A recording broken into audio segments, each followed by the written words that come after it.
copy the URL, paste it in a browser, and as long as you have Discord installed on your device, it will open it for you, or you can reach out to one of our amazing moderators because they are incredible. And I'm very lucky that they don't beat me up because they'd like to at times, but I would like it though. That's the problem.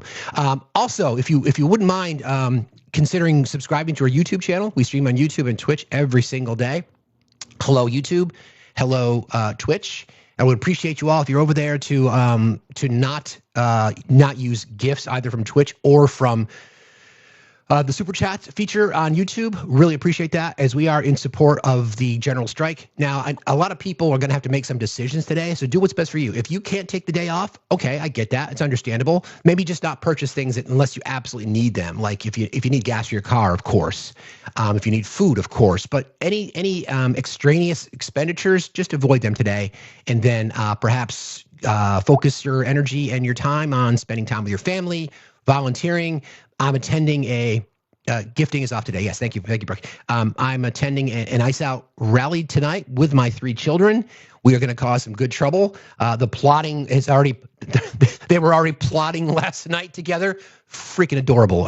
I've got to tell you, it was just amazing to hear them talk about it. Anyway, we'll be doing that later, and I'll try to go live from there, but it's supposed to be like 17 below with the wind chill.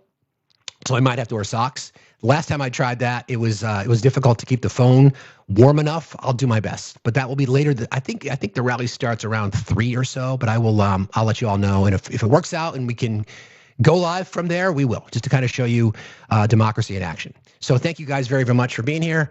I appreciate that. We've got a lot to talk about today.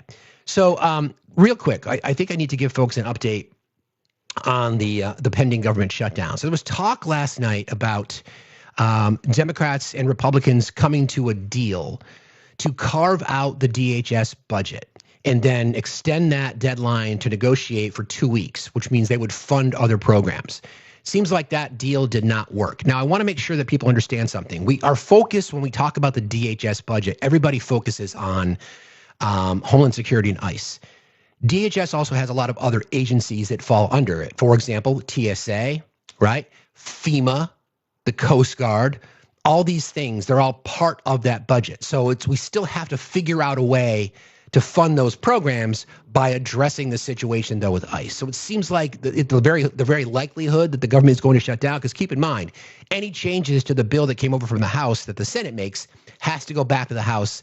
They are currently out of session. They won't be back until Monday. So the strong likelihood that the government will shut down is more and more likely. Somebody had asked yesterday, and I just want to make sure that we talk about the programs that may potentially be affected. So again, just a quick update. Lawmakers, they reached a tentative deal, this is from Reuters, that would keep most of the federal government open, funded through September, but they split out the DHS portion funding to negotiate separately. So that's what we're talking about. Even with a tentative deal, a partial government shutdown could still begin over the weekend if Congress doesn't approve the legislation in time. The Senate previously blocked a large 6-bill funding package with Democrats joined by some Republicans over disputes on DHS. That it was like a 17 or 18 votes, where like 8 or 9 Republicans joined Democrats, which again tells you that even the Republicans are really unhappy with the way that DHS, ICE in particular, CBP, has been handling their business, so to speak. So let's talk about what agencies are impacted, because someone asked yesterday whether or not SNAP would be funded.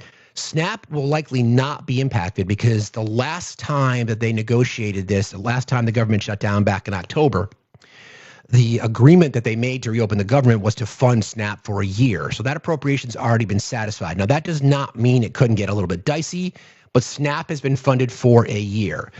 Military pay is also, as far as from what I can read, it looks like active duty military pay is not expected to be interrupted either.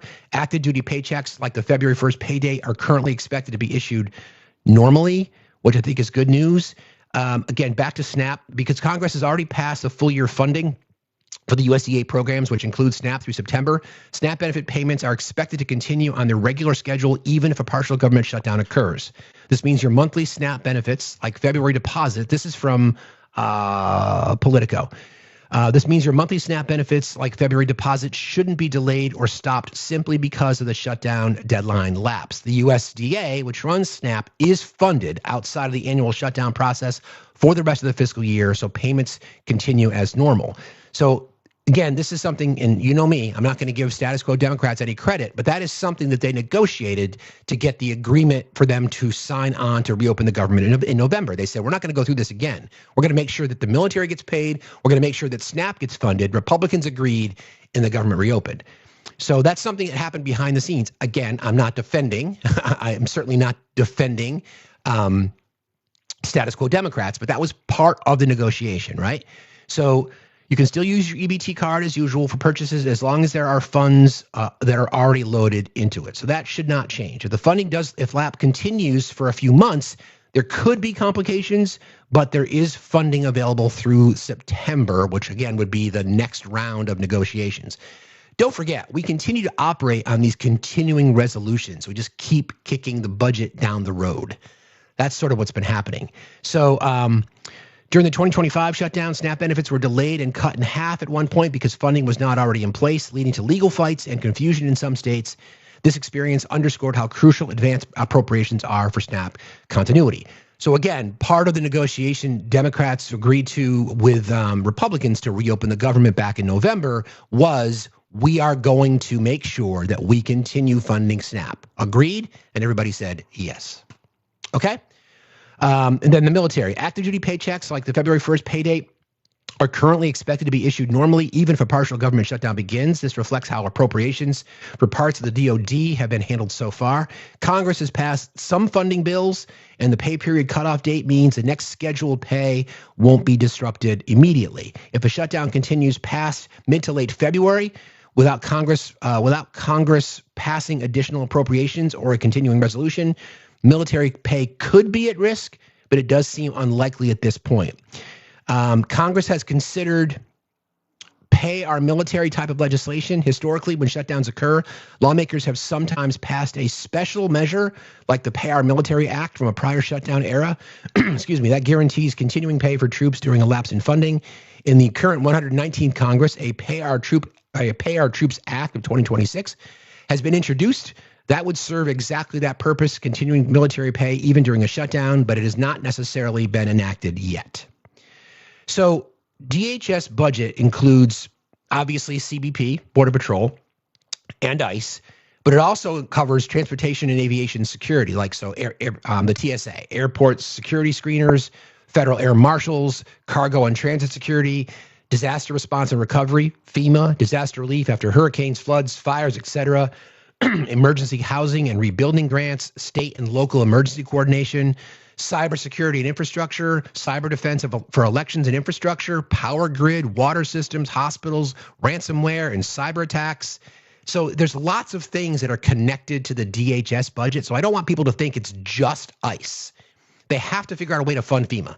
They got to figure out a way to fund the TSA. The Coast Guard is also under the DHS budget.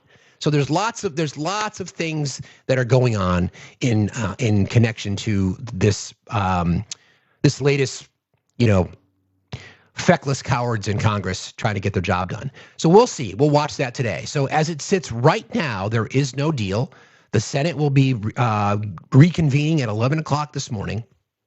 Excuse me. The Senate will be reconvening at 11 o'clock this morning. And if they can't get anything done, well, even if they do, even if they get some changes done, it's still going to have to go back to the House. The House has not come back into session until Monday.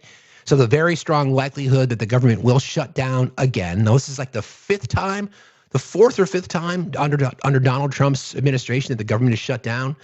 So there you go. Anyway, I see people talking about Don Lemon. Is that true, guys? Federal agents arrest Don Lemon over Minnesota church protests. Okay. Okay. Don Lemon was taken into custody by. We even have a breaking news sounder. Let's do it.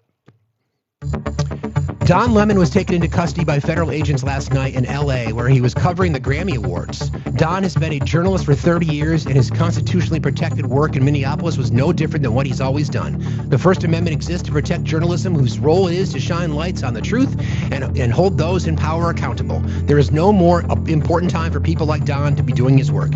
Instead of investigating the federal agents who unalived 2 peaceful protesters in Minnesota, the Trump Justice Department is devoting its time, attention, and resources to this arrest. And that is the real indictment of wrongdoing in this case. The unprecedented attack on the First Amendment and transparent attempt to distract attention from the many crises facing the administration will not stand. Don will fight these charges vigorously and thoroughly in court.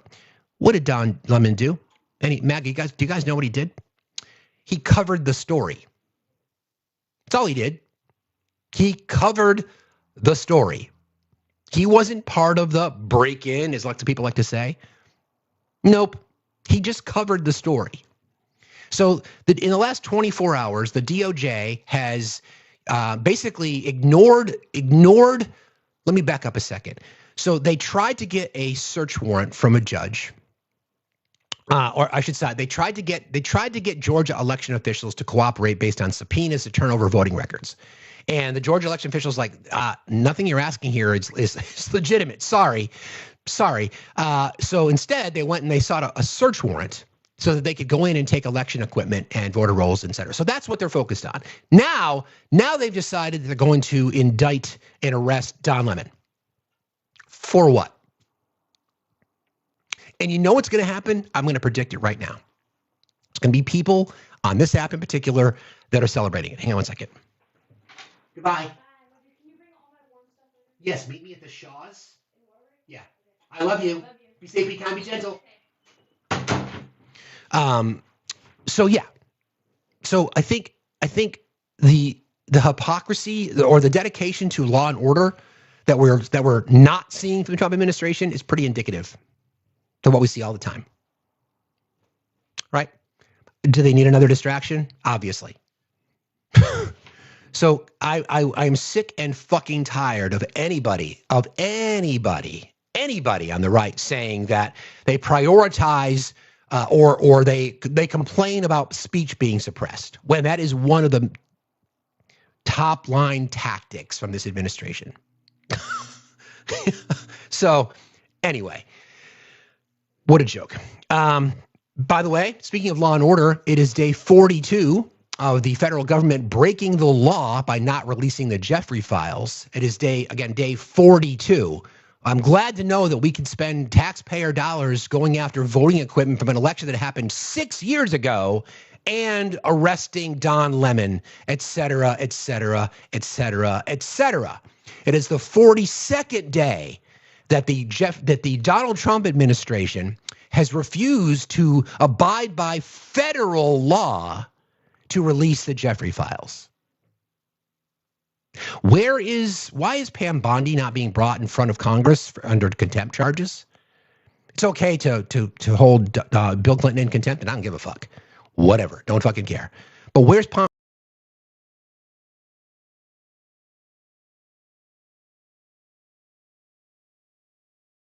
To more of that today. We've got a few other things, a few little sort of sidebars to that particular story. I don't know if you've noticed recently, but there's a lot of infighting within the White House, and we're going to get into this today because I've been wanting to do this for a while. This whole breakdown of the what about Biden?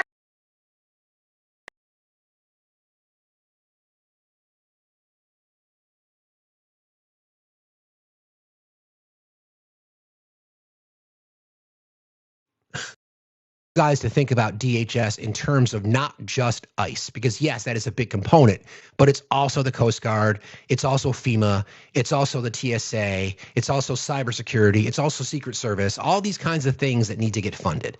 Okay, so we have to be yeah, I just saw that, bro. Yeah, we were just talking about Don Lemon. Yep. Thank you, RJ. Appreciate you, buddy.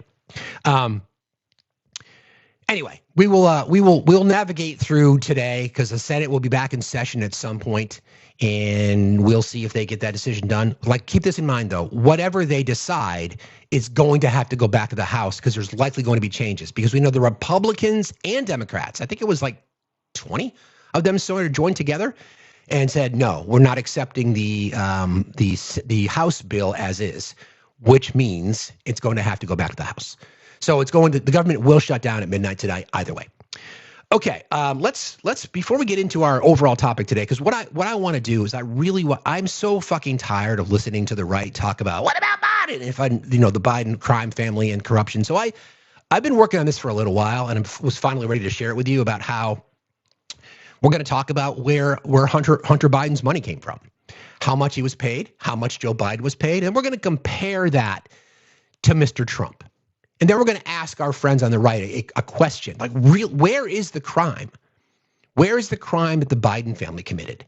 Where is it? And we'll talk about that. And we can be objective here. We can certainly point to it. We will absolutely look at what I've uncovered. I've tried to be as objective as possible, as I always am. I call balls and strikes. Okay, I'm not going to sit up here and defend Hunter Biden. Nope. He made his own mess. I don't like the fact that he got pardoned by his dad. I totally understand why he did it. But presidential pardon power is unlimited. So there you go. If Trump can pardon his buddies that are making billions off of fraud, and Trump can pardon 1,600 January 6th insurrectionists, and he can pardon people like the Chrisleys who committed fraud and pardon predators, et cetera, et cetera, et cetera, then we all can be okay with Joe Biden pardoning his son Hunter. Okay, that's just how it works. But speaking of that, I want to play some sound from Lindsey real quick. And then we're going to talk about some of the statements that Marco Rubio made in his testimony. And then we're going to talk about some statements that Mr. Trump has made about housing prices. But I want to start here because it's speaking of what about Biden, Lindsey Graham and Joe Biden were friends. In fact, Lindsey Graham's gone on the record saying you're not going to find a kinder, more decent man than Joe Biden, right? They were friends. They served in the Senate together. He talked about how much he admired him. He talked about how much they argued about things. But at the end of the day, he said, Joe Biden's a man of character. You're not going to find a better man on earth than Joe Biden. But because Lindsey is now a simp, and because I think there's a lot of dirt on Lindsey that the president has probably used as leverage over him, right? Few names that pop into my head.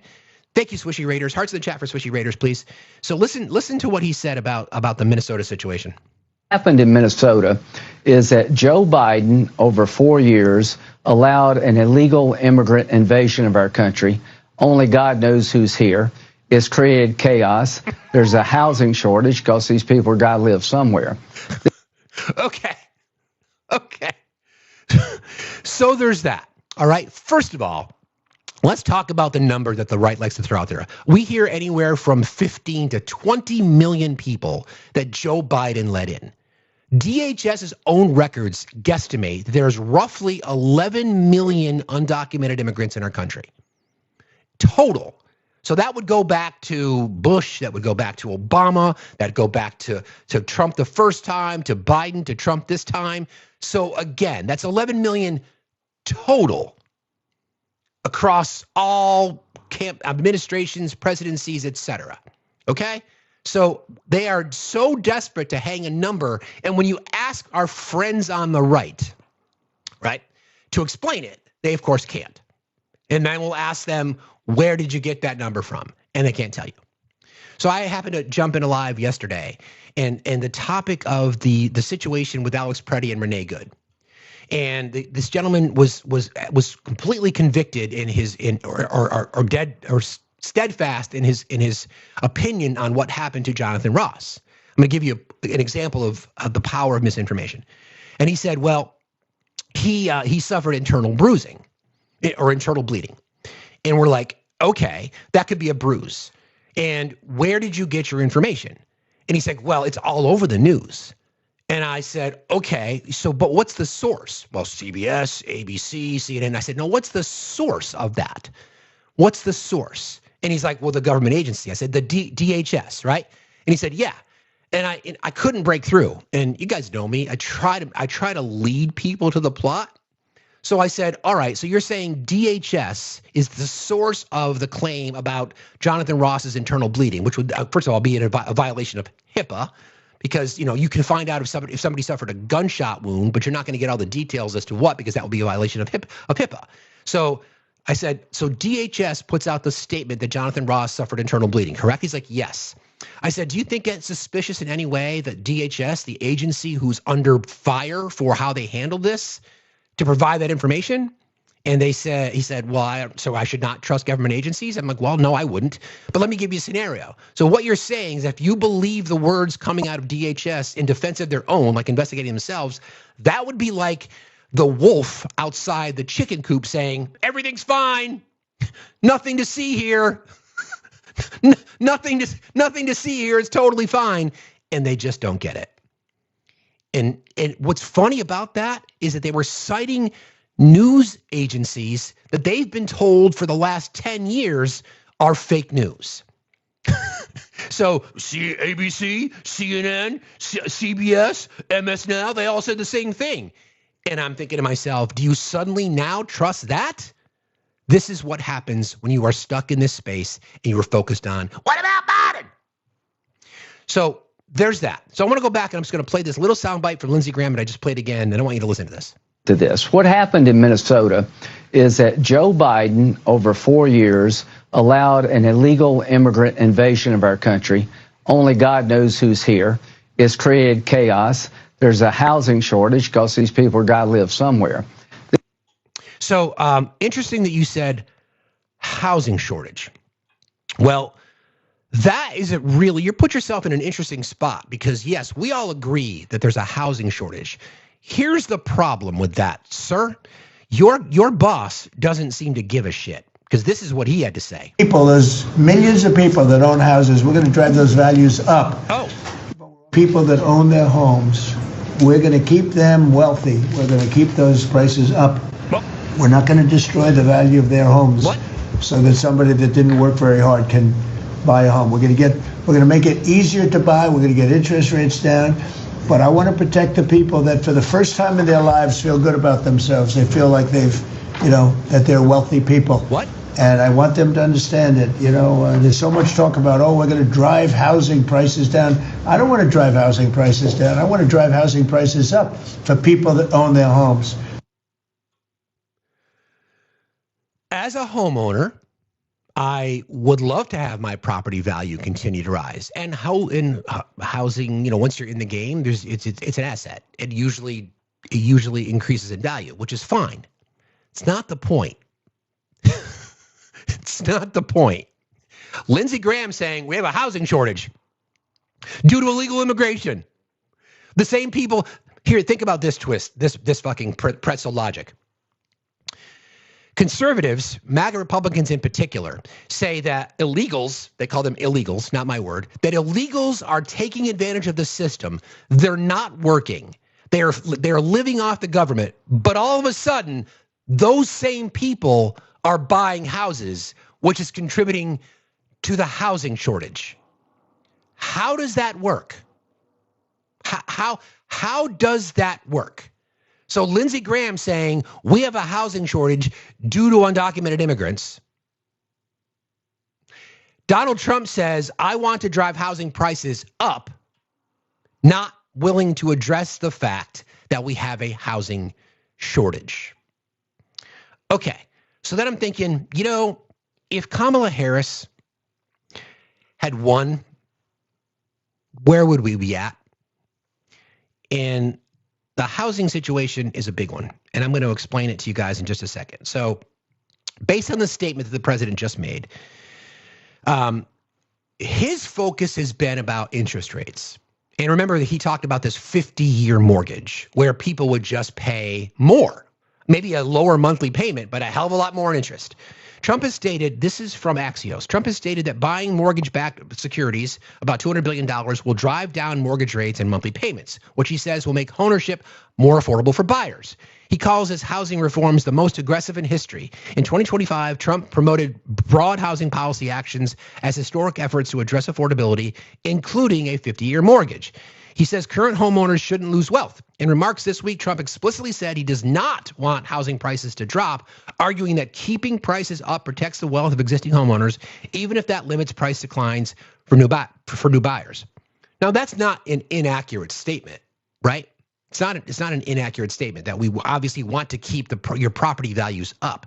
The issue is that's not the issue. The issue is a massive housing shortage. So yes, we know that Don Lemon was arrested, friends. So just everybody in the chat, we know that Don Lemon was arrested for apparently this connected to the situation at this church in Minneapolis. We got it. We broke the news earlier. We got it. We're on it. Thank you all very much. We'll keep you updated as the morning progresses here. The issue is that there's a housing shortage. That's the issue. Okay, interest rates be damned. You know, whatever it might look like. That is the issue. It's been that way for a very, very, very, very, very long time. Okay. So in his remarks this week, Trump explicitly said he does not want housing prices to drop, arguing that keeping prices up protects the wealth of existing homeowners, even if that limits price declines for new buyers. Now, we know one of the reason there is a shortage of housing, Juju. Yeah, there is. We have a housing shortage. Let me rephrase this, and I'll talk about it. We have a housing shortage in the affordability window. I have a dear friend of mine who's been in real estate for 35 years, and that's what they've been talking about historically. It's the housing shortage between 150,000 and 250,000. That's where the shortage is. So people are priced out in so many markets. So that's where the shortage is. Yes, we have a lot of empty property. Yes, we have a lot of vacant buildings that we could convert, but there's been no appetite from Republicans to do that at all. So there is, in fact, an affordable housing shortage. People are priced out. And if you look at development that's going on across the country, when you see it, they're not building small homes. That's right. This shortage is reasonably priced homes. Exactly. They're not building. They're building these lavish estates in developments because they know that they can price people out, gentrification, et cetera, et cetera, et cetera. So yes, BlackRock and places like that, the deregulation of the housing industry, we can point to Trump era policies. All right. So Trump has emphasized lower interest costs as the main lever to improve affordability, not lowering the actual market price of homes. Again, this big push on interest rates, that only gets you so far. You still got to get in the game. A policy to limit targeting institutional investors, a policy to limit large corporate purchases of single-family homes is aimed at freeing up supply for typical buyers, which the administration argues could indirectly help affordability. And I agree with that. Experts say these actions may not lower overall housing costs much. Economists point out that simply lowering rates without, this is from CBS, economists point out that simply lowering rates without increasing supply could raise demand and push prices up, offsetting affordability benefits, especially because the core challenge in the U.S. housing market is a long-term shortage of available homes. And this is the problem, right? When you have someone who's so out of touch, when you have someone, we're going to get into his wealth. We're going to talk about that in a little bit this morning because now, in case you hadn't heard, he's suing the IRS for $10 billion. Yes, in fact, friends, he is. He's suing his own IRS. We'll talk about that in a little bit. But he's so out of touch. He doesn't understand what it's like to be a middle-class family in America trying to come up with a 10% or a 5% down payment, struggling with mortgage insurance, et cetera, et cetera, et cetera. That's why he is so out of touch. That's why he talks about this 50-year mortgage. He thinks it's no big deal. That's why he talks about putting pressure on the Fed to lower interest rates so he can take the win, but it doesn't help people because there's still a housing shortage, an affordable housing shortage. Okay, so you can lower interest rates or you can lower property values. Nobody wants to see the value of their property to go down. What we want to see is more options for housing. So let's talk about what Kamala Harris' plan was. All right, I know this is going to make people angry, but I'm glad because these are the kinds of things that we want to be pushing for going forward. A central part, this is from, what is this from? This is from the National Housing Conference. Central part of Harris's housing strategy was the expanding the supply of housing, which economists generally view as a key long-term affordability driver. Her plan called for 3 million new homes and rental units over 4 years to increase housing supply. Increasing supply is intended to ease price pressure for buyers and renters by having more homes available. Tax incentives and funding for affordable housing. To get that supply built, her plan proposed new tax incentives for builders who construct starter homes targeted at first-time buyers. Like I was just saying before, right? A lot of the construction, for example, there's been this area not far from where I live that is pristine real estate. And there's been talk for years about how they're going to develop it. Now, Vermont doesn't have a lot of, 620,000 people in our state. We're below the average nationally from a median income perspective. A lot of people come to our state. They leave other places because it's such a great spot to live. Great schools, protection for women's rights, a robust and vibrant, socially progressive economy, good people. So there's been talk about development in this area for years. So instead, the plan was they were supposed to be building affordable homes, but of course they did not. So what you see are homes that are being built that are like $500, $600 or more $1,000. They're not being built for Vermonters. They're being built for people to come from out of state. So that's the issue. So one of the key drivers of Kamala Harris's policy was 3 million new homes and rental units over 4 years to increase the supply, and tax incentives for contractors who build these, starter homes, if you will. Historic expansion of the low-income housing tax credit, or the LIHTC, to boost construction of affordable housing.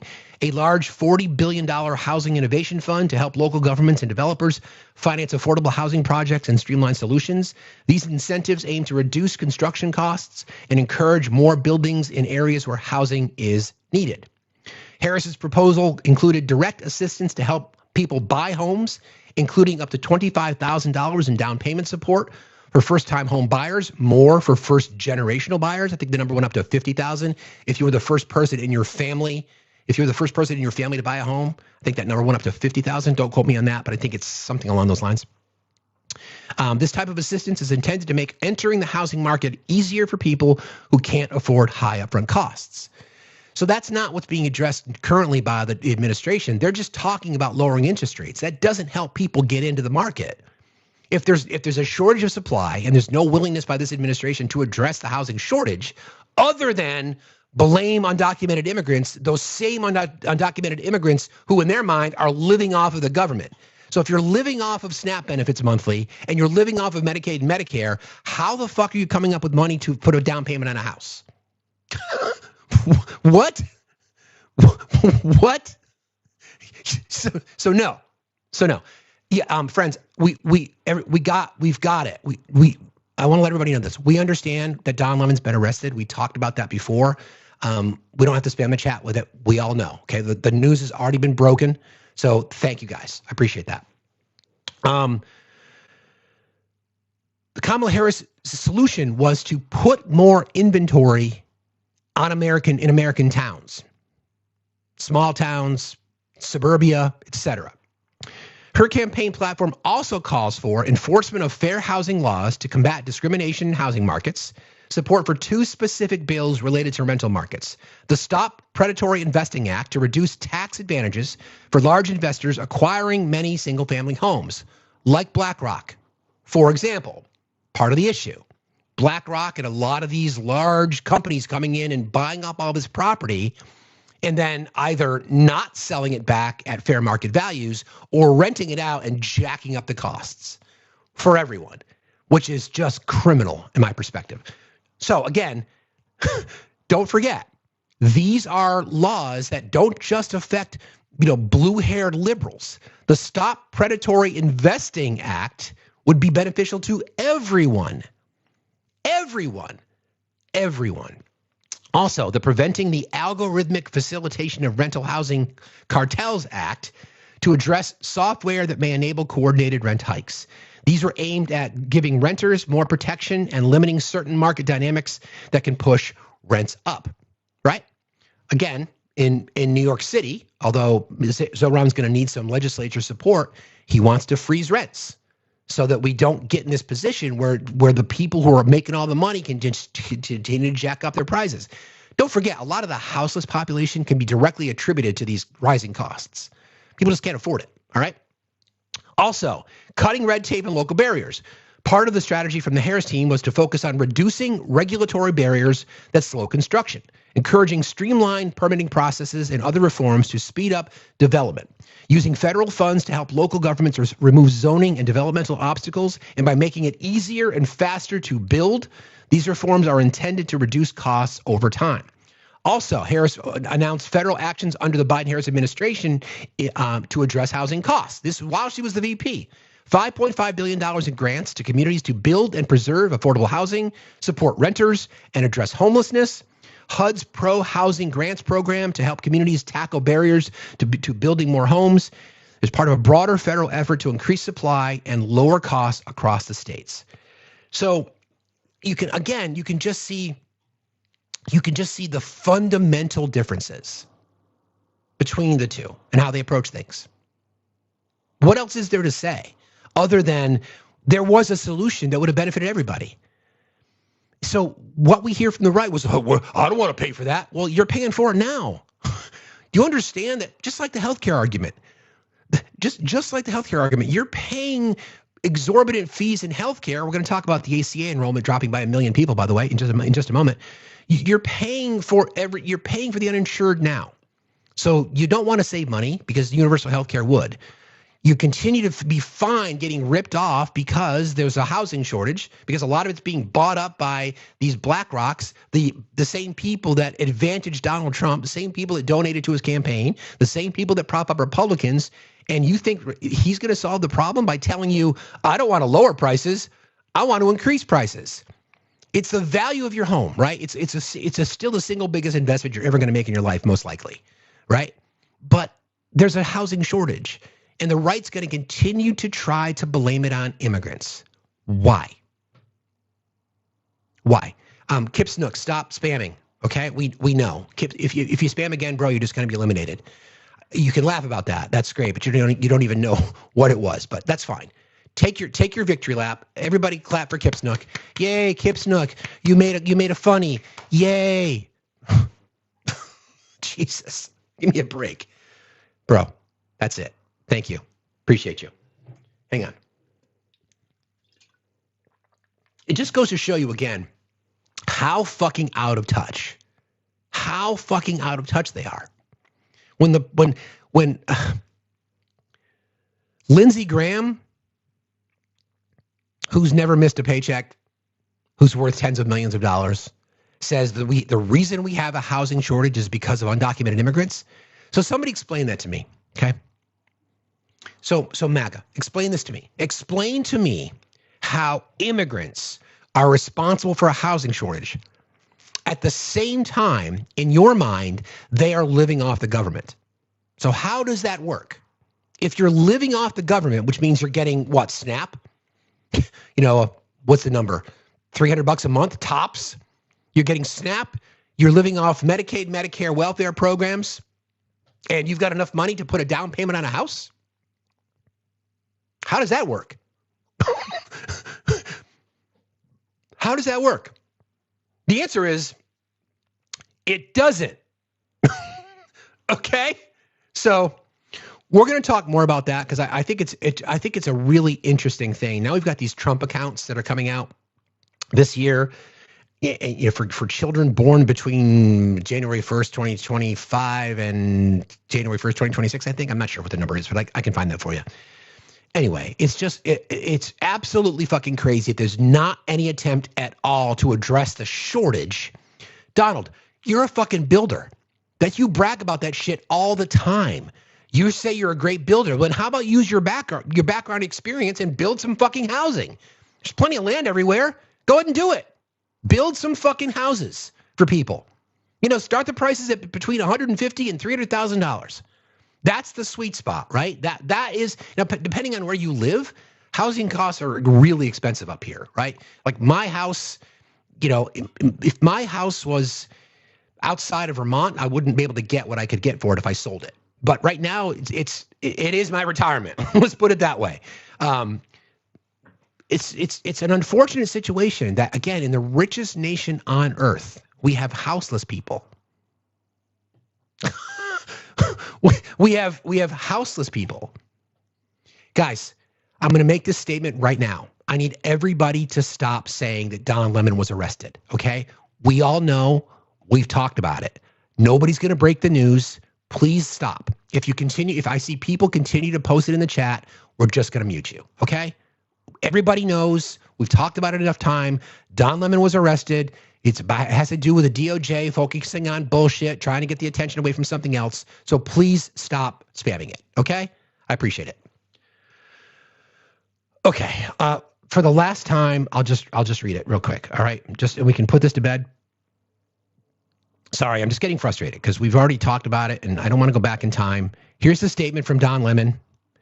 Don Lemon was taken into custody by federal agents last night in Los Angeles, where he was covering the Grammy Awards. Don has been a journalist for 30 years, and his constitutionally protected work in the Minneapolis was no different than what he does every day. The First Amendment exists to protect journalists whose role it is to shine light on the truth and hold those in power accountable. There is no more important time for people like Don to be doing the work. Instead of investigating the federal agents who killed 2 peacefully protesters in Minneapolis, the Trump Justice Department is devoting its time, attention, and resources to this arrest, and that is the real indictment of wrongdoing in this case. The unprecedented attack on the First Amendment and transparent attempt to distract attention from the many crises facing this administration will not stand. Don will fight these charges vigorously and in court. Okay, we good? Thank you. Appreciate that. Let me see. Okay, hold on. I got you. Good call.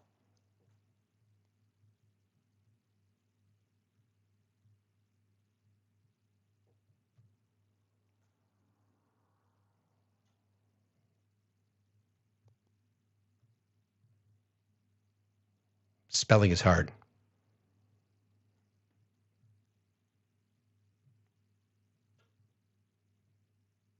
There.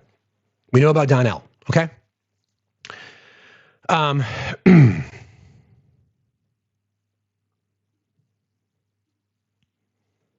Okay, anyway, I mean, it's just the way, I don't even want to get into the way the mind works because that's a different conversation, but you have an opportunity.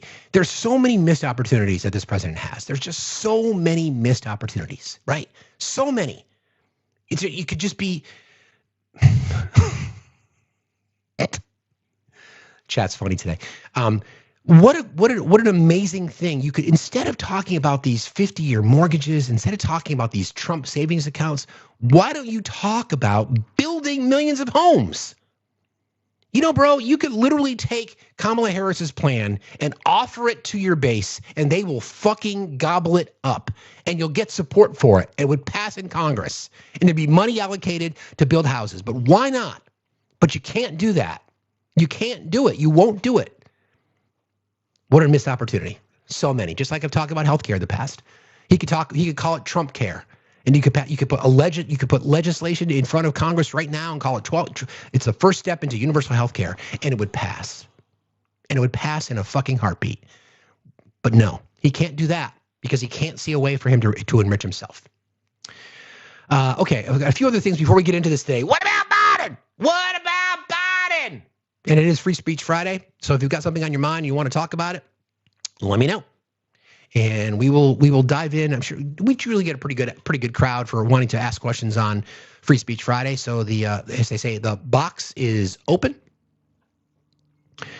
All right. There is reporting. I think you guys are going to laugh. This is reported in the New York Times. In case you hadn't heard. Well, I see a guest first. Let me bring up the guest, and then we'll move on to our. Good morning, Jeremy. How are you today? Hey, good morning. How are you, Steve? Fine, thank you. What's on your mind? Hey, you were talking about something earlier with that agent that pew-pewed Preddy and it was, sorry, I'm losing track, Renee Good, and how they said they had internal bleeding. Correct. And, I just wanted to make the point earlier that do you think for 1 second that if this guy was actually in the hospital, they wouldn't plaster an image of him in like a stretcher or a full body cast if he had some sort of serious injury, like tokenizing him? In theory, you would. I mean, we're talking about violating HIPAA laws and et cetera. But of course, that's what they would do. They would take. How interesting, though. Yeah. Right, but how interesting is it, Jeremy, that all of a sudden that when this person I was speaking to yesterday was citing the same fake news outlets that they've been told to not believe for years, right? Yeah, that was wild. Yeah.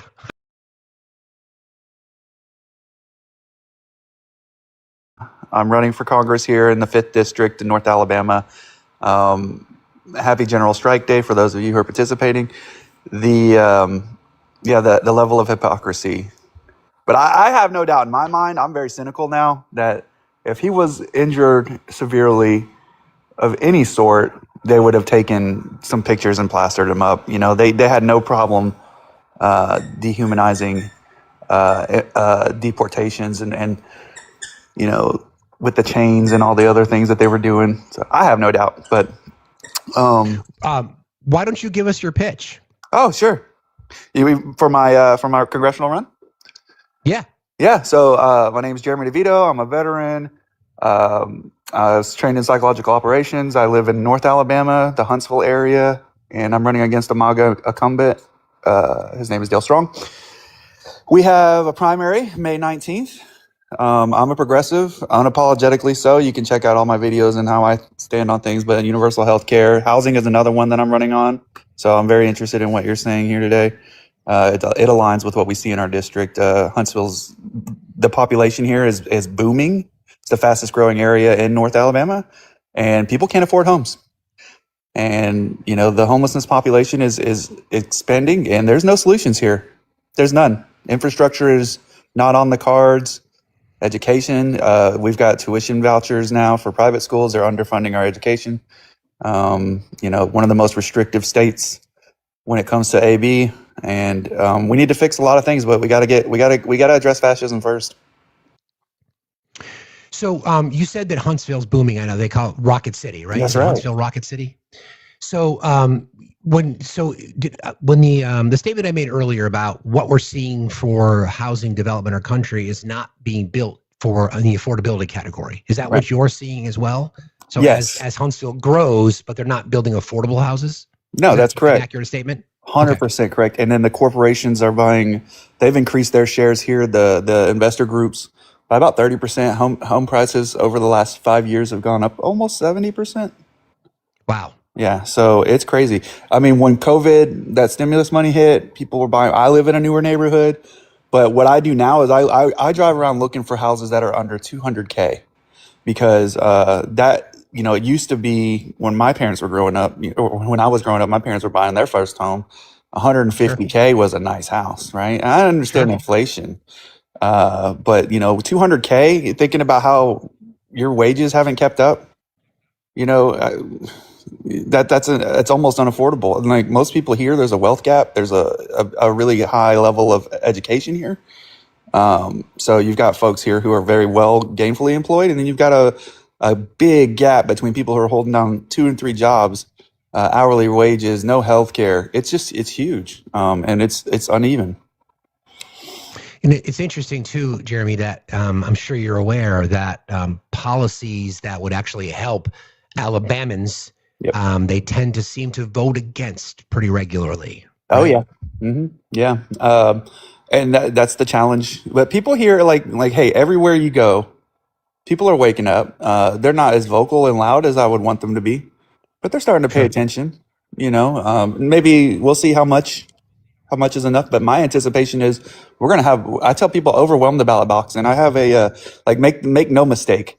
Every person needs to be out there voting, and just, you know, make them see what's happening, make them see it. Like they can't deny it. But I know it's scary times right now. There's a protest tomorrow. I have an event Saturday as well for my volunteer kickoff. So I'm excited. We've got a sprint to the primary, and I'm excited to get to Washington and join the Progressive Caucus and change some things for this country. I love that. So to one more time, just give people your credentials and how they can support you and where else we might be able to find you. Got you. Thank you so much, Steve. My name is Jeremy DeVito. You can follow me on all socials at Jeremy Takes the House, or you can go to jeremytakesthehouse.org and learn more about my campaign. I'm a veteran. I'm a father, trained in psychological operations, 2 deployments to Afghanistan. I've started a nonprofit, dedicated my life to service. So I'm just looking to get out there and stand up and do something for us. I really appreciate that. If it's, you may know from watching me for a while, I've helped many people who are running for office. I've worked on numerous campaigns. If you ever just want to bang an idea off somebody, I'd be happy to listen. Absolutely. Yeah, I'll take you up on that. I appreciate you. Thanks for having the Free Speech Friday. Happy Strike Day, everybody, and be safe. Thanks, Jeremy. Appreciate you, and thank you for your service, sir. Have a good day. Be safe out there. You too. Bye. Those are the kind of people we want to get elected, friends. Those are the kind of people, right? Dad, you know, veteran, you know, working hard for his community, trying to remind Alabamans what's at stake here. Thanks for joining us, Jeremy. I appreciate you being here. That's cool. I like that shit. Love that. Love to talk to candidates, especially progressive candidates. Good morning, sir. How are you? I'm well. Good morning. Happy Friday. I just wanted two parts. One, kind of bring in the AI, the concern with that video of Alex that's circulating, showing him kicking that card. It was presented to me by my MAGA loving in-laws as if it was seriously factual. And that's freaking me out, man. We're now living in the Minority Report that official government agencies can use AI in a way that would be incorrect, right? It would be, anyways, I wanted to spit that out, that I think when we were at that point where we've got AI being used by official agencies, I think we're in trouble. But that's it. I just wanted to express that. We are in the Minority Report. I don't know what your thoughts are on that. Also, I heard you say goodbye to your loved one. What were you said, be safe, be blah, blah, blah. What were the 3 words? I want to steal that mantra.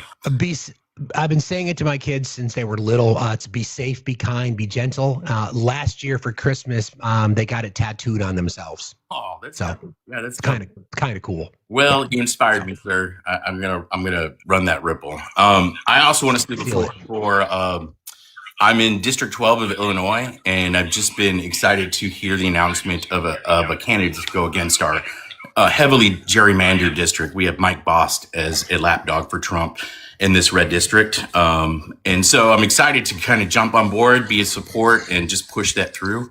Her name is Julie Frontier. And so anybody else, I would love, for that ripple to kind of cause a good effect as well. So. I agree. And just something I wanted to say, Freedom. I appreciate what we said about the video, but there's been enough studies that I believe it to be real. I don't believe it to be AI. What I think the concern that we all have is I think we've all seen it, and I think we can safely say that it's a legitimate video. The issue that I have with it is that they let him go. I mean, he kicked the vehicle, he broke the taillight, they detained him, he had his firearm on him then, but they let him go. So it's interesting that they let him go under those conditions when he actually did something that would be considered more, destruction of property, and they let him go. And the next time he was just helping a woman who got assaulted, she got pepper sprayed, and then we know what happened. Right. So it's not. I just want to make sure it's not AI. It's not AI. It's been studied. There are some enhancements, but I don't want people thinking that it is AI, because that's not what I've been led to believe. All right. Well, I appreciate that. I will look into that more. The reason why I thought it was AI was just based on the specific. There was badging next to the taillight that disappeared. There was a gray stripe of badging that just no longer there in certain frames. So I take it to be AI. I will look further into that. But I appreciate the time, man. That's fair. No problem, Freedom. I appreciate you, brother. Have a good day. Be safe out there. Be safe. Thanks a lot. Listen, we're all in this position now where it's hard, and I've got a pretty good eye for these kinds of things. I know I've heard his parents have confirmed the parents have confirmed the incident. So, it's funny. Everybody read the background, please. Please. Thank you so much. I appreciate you. It's okay. I get it. Drop Zone, how are you today? I'm doing well. I was actually calling in because you had mentioned something about the Trump tax thing for newborn children and the $1,000. I'm currently pregnant and about to have a child. My grandmother was talking to me about it, and she was trying to convince me to do it. And I'm just highly skeptical of it. Do you have any information on it? Why it would be something to not do? I think I pulled some information for you. You know what? If you're continuing to listen for a little while, I will ask my mods. Mods, would you guys mind just pulling up some data on the Trump accounts? It seems very fishy to me because I don't trust anything, but that's just because I've become cynical from this administration. But I think the issue is more that it's perhaps a nod to parents that were trying to do something for you. It doesn't seem to be that's the case. But we'll try. I'll ask my team and they will pull it together quickly for you, and I'll report out what I can learn. Sound good? Absolutely. Thank you so much. You're welcome. I listen to you all the time. You're amazing. Thank you for everything. Thank you for saying that. I appreciate that. Thank you. Thank you very much. Yeah, definitely the mods. You have a good day. Be safe out there. Definitely the mods. So we will maybe I'll check right now. See how amazing they are. Just like that. Okay. Thank you, Sam. All right. So this is the details. Does your baby qualify for a $1,000 Trump account? Here's the latest. President Trump touted his Trump accounts at a U.S. Treasury event on Wednesday, during which he celebrated giving every newborn American child a financial stake in the future. We'll fund those personal accounts with a seed contribution of $1,000, which will compound and grow over the course of their lives. The president informed the crowd, who were greeted by a sign that read, "Trump accounts jumpstart the American dream." Detailing how the initiative is set to work, Trump said the parents and contributors, such as other relatives and employers, can add up to $5,000 annually to a child's account. He claimed that with, quote, modest contributions, the value of each pot should reach a total of at least $50,000 by the time a child turns 18. What's the difference between this and a 529? I don't know. Anyway, the president paid tribute to tech billionaire Michael and Susan Dell, celebrating the pair for donating $6.25 billion towards the project. We also expect to have commitments from generous private individuals in all 50 states, and they'll be making additional contributions for children in their own states. He thanked billionaire investors Ray Dalio for pledging to donate $250 per child for approximately 300,000 children under the age of 10 in Connecticut. Among the recognizable names present for the launch were Republican Senator Ted Cruz of Texas, of course, businessman Kevin O'Leary, and rapper Nicki Minaj, who referred to herself as the president's #1 fan. Trump praised his big, beautiful bill that was signed into law on Independence Day last year, stating that the Baby Accounts initiative wouldn't have happened were it not for the bill instigating what he claims are, quote, the largest tax cuts in American history. According to the Tax Foundation think tank, the Trump administration's bill is only the 9th largest tax cut in history since 1940. While the White House is heralding the accounts as a sign of success, Trump referred to it on Wednesday as one of the most transformative policy innovations of all time. Some experts have raised concerns. In an article for Time in December, Stanford economists Neil Mahoney and Adam Shaw argued that the Trump accounts will disproportionately benefit well-off Americans. The program may be open to every child, but its benefits will flow overwhelmingly to families with the means to contribute thousands of dollars a year. Shocker. With American families curious as to how they might benefit from the Trump accounts, here's what you need to know. Thanks for this, Sam. The initiative was first suggested by a House GOP group last year ahead of the introduction of the OBBA, signed into law in July. The bill, called the Money Accounts for Growth and Advancement Act, also known as, I shit you not, the MAGA Act, proposed a $1,000 tax-free benefit to qualifying American children. The Trump accounts proposal was refined in June following a meeting the president shared with top business leaders, lawmakers, and investment CEOs. Every Trump account will launch with a one-time $1,000 government seed contribution, claiming that these, quote, tax-deferred investment accounts will chart the path to prosperity. For a generation of American kids, the White House has centered the initiative as key component on its approach to affordability, even though affordability is a hoax, amid the ongoing cost of living crisis. This is for our previous guest, does your baby qualify for a $1,000 Trump account, and what do you need to do? According to the Trump accounts website, the $1,000 bonus will be given to each baby born between January 1st, 2025 and December the 28th, 2028, falling within Trump's presidential term. Of course, you wouldn't want to legislate it beyond that. You only want to do it during your term, of course. The account will be listed in the child's name, with parents acting as the sole custodian until the child is 18. Parents are currently able to enroll their child when they file a newly created IRS Form 4547. Following enrollment, a financial institution will receive your funds and activate your account. Accounts will be open for further contributions upon the official launch of the initiative on July the 5th. Should parents contribute the maximum $5,000 annually on top of the baseline $1,000 each, Jumpstart Fund is estimated to be valued at $303,800 by the time the child turns 18, based on historical averages of the S&P 500. Funds will be invested into a diversified portfolio of low-cost index funds designed to maximize long-term growth while minimizing risk. These funds can then be accessed without penalty for qualified expenses such as education, buying a first home, or starting a business. However, some withdrawals may be subject to restrictions and would be taxed at extraordinary income rates. The Trump administration has yet to expand upon these restrictions, but parents can sign up to receive further updates via the official website. Are older children eligible for payments? Children born before 2025 won't be eligible for the $1,000, but parents can still set up accounts for children under 18 so long as they have a valid Social Security number. Interesting point of distinction there. Through the contribution of the Dell couple, the first 25 million American children aged 10 and under living in zip codes with median incomes below $150,000 will receive an additional $250 according to the website. Dalio, founder of asset management from Bridgewater Associates, also committed to contributing an additional $250 per child for around 300,000 kids in Connecticut. The funds are initially targeted for children under 10 who live in a Connecticut zip code where the median income is less than $150,000. Furthermore, on Wednesday, Trump announced the investor Brad Gerstner had pledged to provide $250 for each child under 5 with a Trump account in Indiana. According to the first 5 years fund, as of late 2025, there are around 494,000 kids aged 5 and under. Listen, I'm not going to give advice.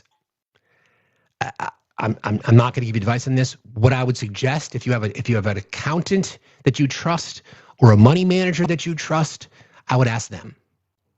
Okay, I would ask them about this. It just seems fishy. I don't know how else to say it, but that's what I would do. That would be the advice that I would give. If you have an accountant in your family, I would ask them, or if you know an economist, I would ask them. It seems very performative to me. Again, thank you, Sam, for pulling that up, and it was a great question. It was a really, really great question. It's sketchy because of the people behind it.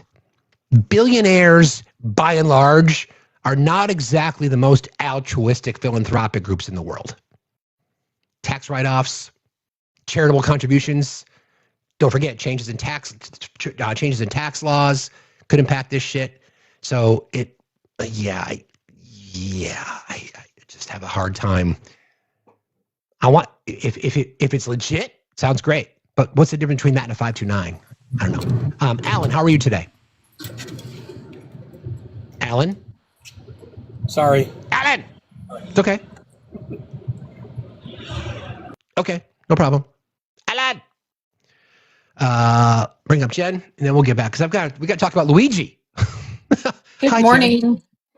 Hey, How are you? if I'm getting ready for my liberal job, I just wanted to saving lives.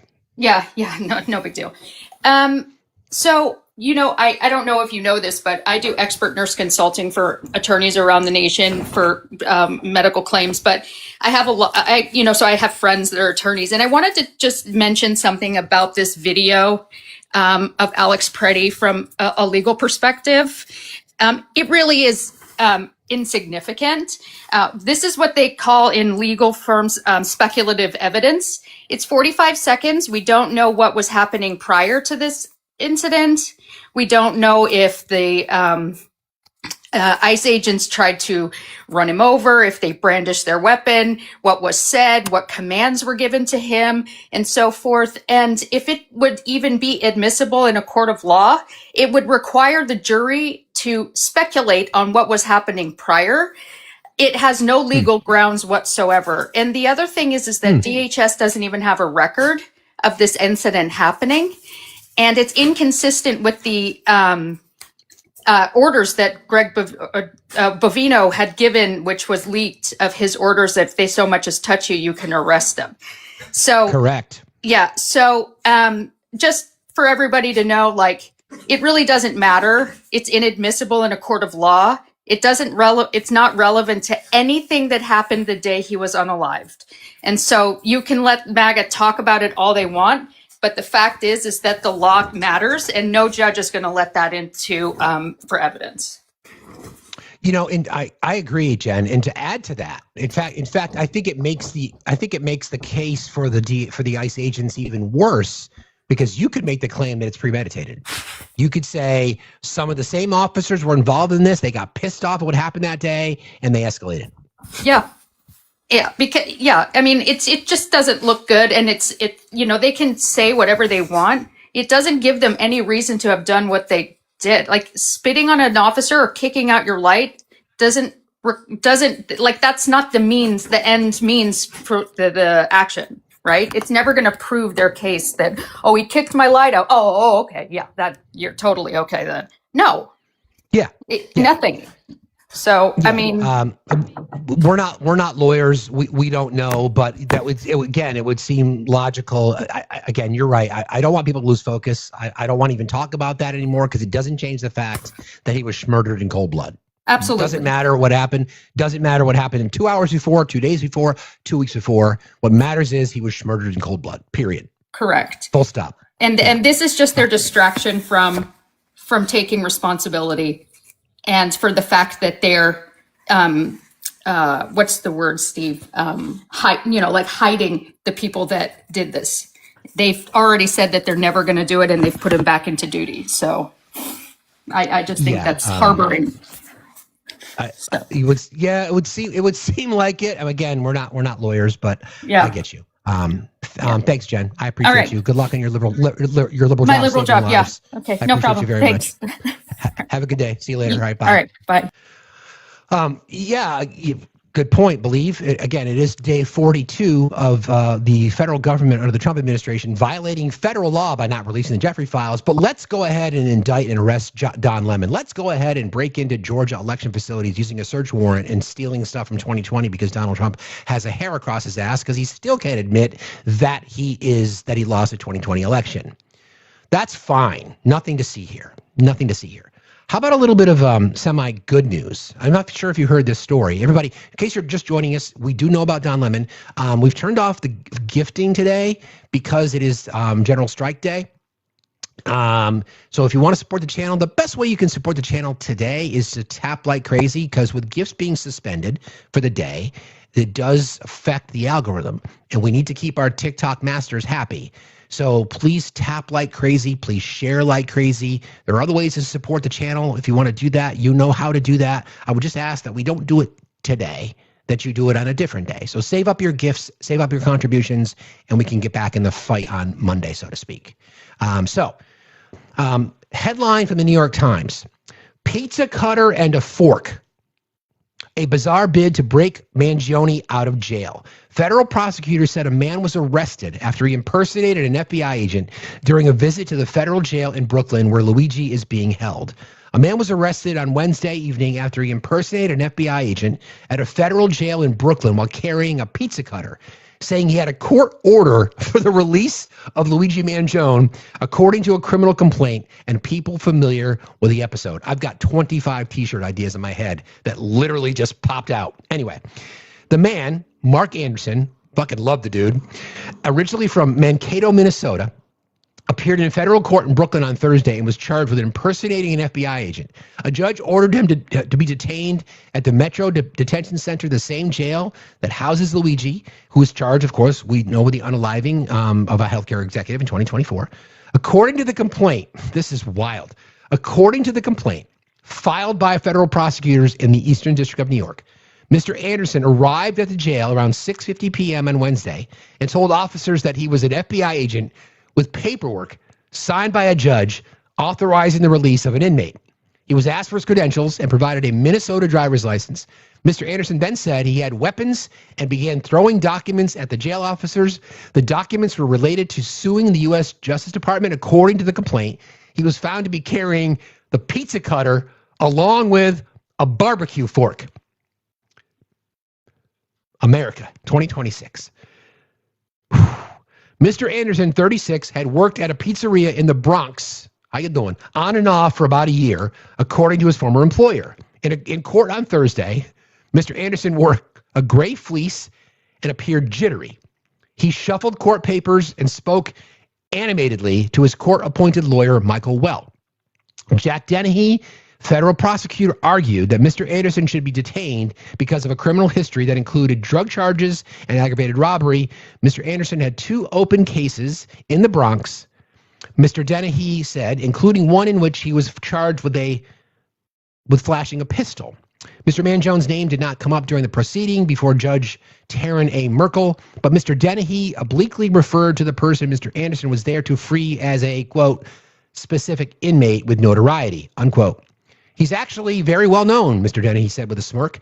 Mr. Wells said his client was, quote, very alone in this world and had not been raised by his biological family. He'd been in the system since he was 13 years old, the lawyer said. I don't know why that has any relevance, but there you go. Pizza cutter, barbecue fork, hashtag free Luigi. It's fucking wild. Damn. I think he needs a bigger pizza cutter the next time, to be honest. That'd be my hope for him. It's just, yeah, so many t-shirts and so many ideas are just percolating through my brain. Poor Sam's like, oh, great. Here we go again. The shit that spins around in this. Yeah, I know exactly. The list is long. Sorry. G-Web, how are you? Hello? G-Web. Oh, sorry. I'm right here. I had a quick thing that I wanted to mention if you have just a second. Sure. So I was talking with a friend the other day, and she brought up a really good point about the whole, the non-justification of the shooting of both Alex and Renee. And, while it's great to hear what amazing people are, literally no one deserves to be treated the way that they were. And it's kind of an unpopular opinion sometimes, but it doesn't matter if you're, a criminal. They didn't have any justification to do what they did. I mean, ICE. Say again? So yeah. ICE didn't have any justification to do what they did to Renee or to Mr. Preddy. And correct. Basically, it doesn't matter if they were the most upstanding people on the planet or not. No one deserved to be, I don't know if I can say schmurdered like that. Correct. That is correct. Yeah. That is correct. So as much as it's great to hear how wonderful they were and everything else, that doesn't mean that, someone who's made mistakes in their lives deserves that. I would agree because what we're witnessing, and I'm glad you brought this up because I was going to talk about it. It's the normalization of shit like this. That's exactly what we have to make sure that we're addressing, right? It's becoming normalized. We're not talking about it in terms of whether or not, this was this and that was that. He shouldn't have been there. We're talking about federal law enforcement executing American citizens, period. Full stop. Exactly. And what we allow our government to do to some of us, we will eventually have the government do to us. Exactly. That's exactly right. Thank you for that perspective, friend. I appreciate you as always. Have a good day. Thank you so much. Happy Friday. All right, bye. It's a really good point, right? It's a really, really good point. Here's the statement from Pam Bondi. The most highly qualified attorney general we've ever had said no one ever. At my direction early this morning, federal agents arrested Don Lemon, Traherne Jean Cruz, Georgia Fort, and Jamal Liddell Lundy in connection with the coordinated attack on City's Church in St. Paul, Minnesota. More details to come. Give me a fucking break. But whatever. Like, come on. That's fucking wild. 2 points. Why do you guys always prop up people with mental illness as your heroes? Good morning. Hey, good morning, Steve. Why do you always prop up people with mental illness as your heroes? And who's killed more American citizens, illegal aliens or ICE? Illegal aliens Can or you, ICE? Who's what, killed what, more what was your citizens? what was your first question again? Why do you Why do you, prop people with mental illness up as your hero? my guy? I didn't vote for Trump. You did. Thanks for that. Thanks for playing. Have a good day. Okay.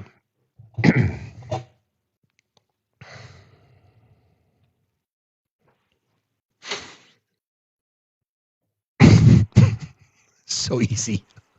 Hi, Jen. How are you? Good morning. How are you? I'm fine, thank you. What's on your mind? Well, I just wanted to point out that when they said that they're never going to release his identity and he is back out in the field, even any kind of police officer with training, if that were to happen in any other law enforcement, that person would have been removed from duty. They would have been treated in seeing a therapist and everything before and cleared to be able to be put back out on the streets. They would not have immediately put them back out there. And that's what should be happening with this too. You're right, Jen. So the from the reporting, the two agents involved in the public execution of Alex Preddy were put on administrative leave. Jonathan Ross was not put on administrative leave. He was put on, I think they call it a 3-day. I don't know exactly the term for it, but he was put on a 3-day pause. That was, I guess, a standard protocol for any officer involved shooting, but he was not put on administrative leave. Maybe because he's recovering from his internal bleeding. Who the fuck knows? Yeah, I don't know. I appreciate the clarification. I was just thinking about that and wanted to point it out. So, okay. Well, thank you. You have a great day. You too, friend. I appreciate you very much. Thank you. Yeah, it's a weird. Sorry. Thought I could make it. I guess I couldn't. Anyway, yeah, that's the flex, right? It's like these two guys get their administrative leave, but the others didn't. Am I going to get hassled? Okay. Well, this is interesting. So for those of you who don't know, very, very rarely do we get a public appearance from Sam. So hearts in the chat for Sam for joining us. Hi. Am I in trouble? In trouble? I just wanted to ask you, have you heard about Don Lemon? No, Sam. I have not. What happened?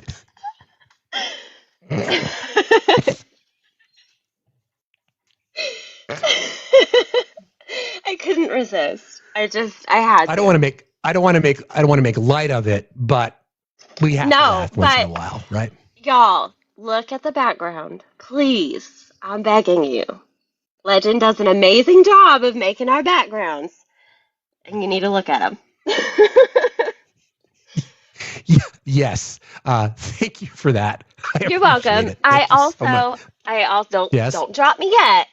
I wanted to remind everybody that we're not doing gifts today. So stop sending me gifts because I'm not up here for that. I want to tell you guys to keep tapping that screen because since we're not doing gifts, we need you to tap like crazy. So use those fingers. You know what we mean. Yes, we do. Use those fingers. Wow, that's twice in like 30 seconds. Thank you. Get the hell out of here. I appreciate you. Bye. Love you. Bye. Love you too. Okay. Oh man. Yeah. Okay.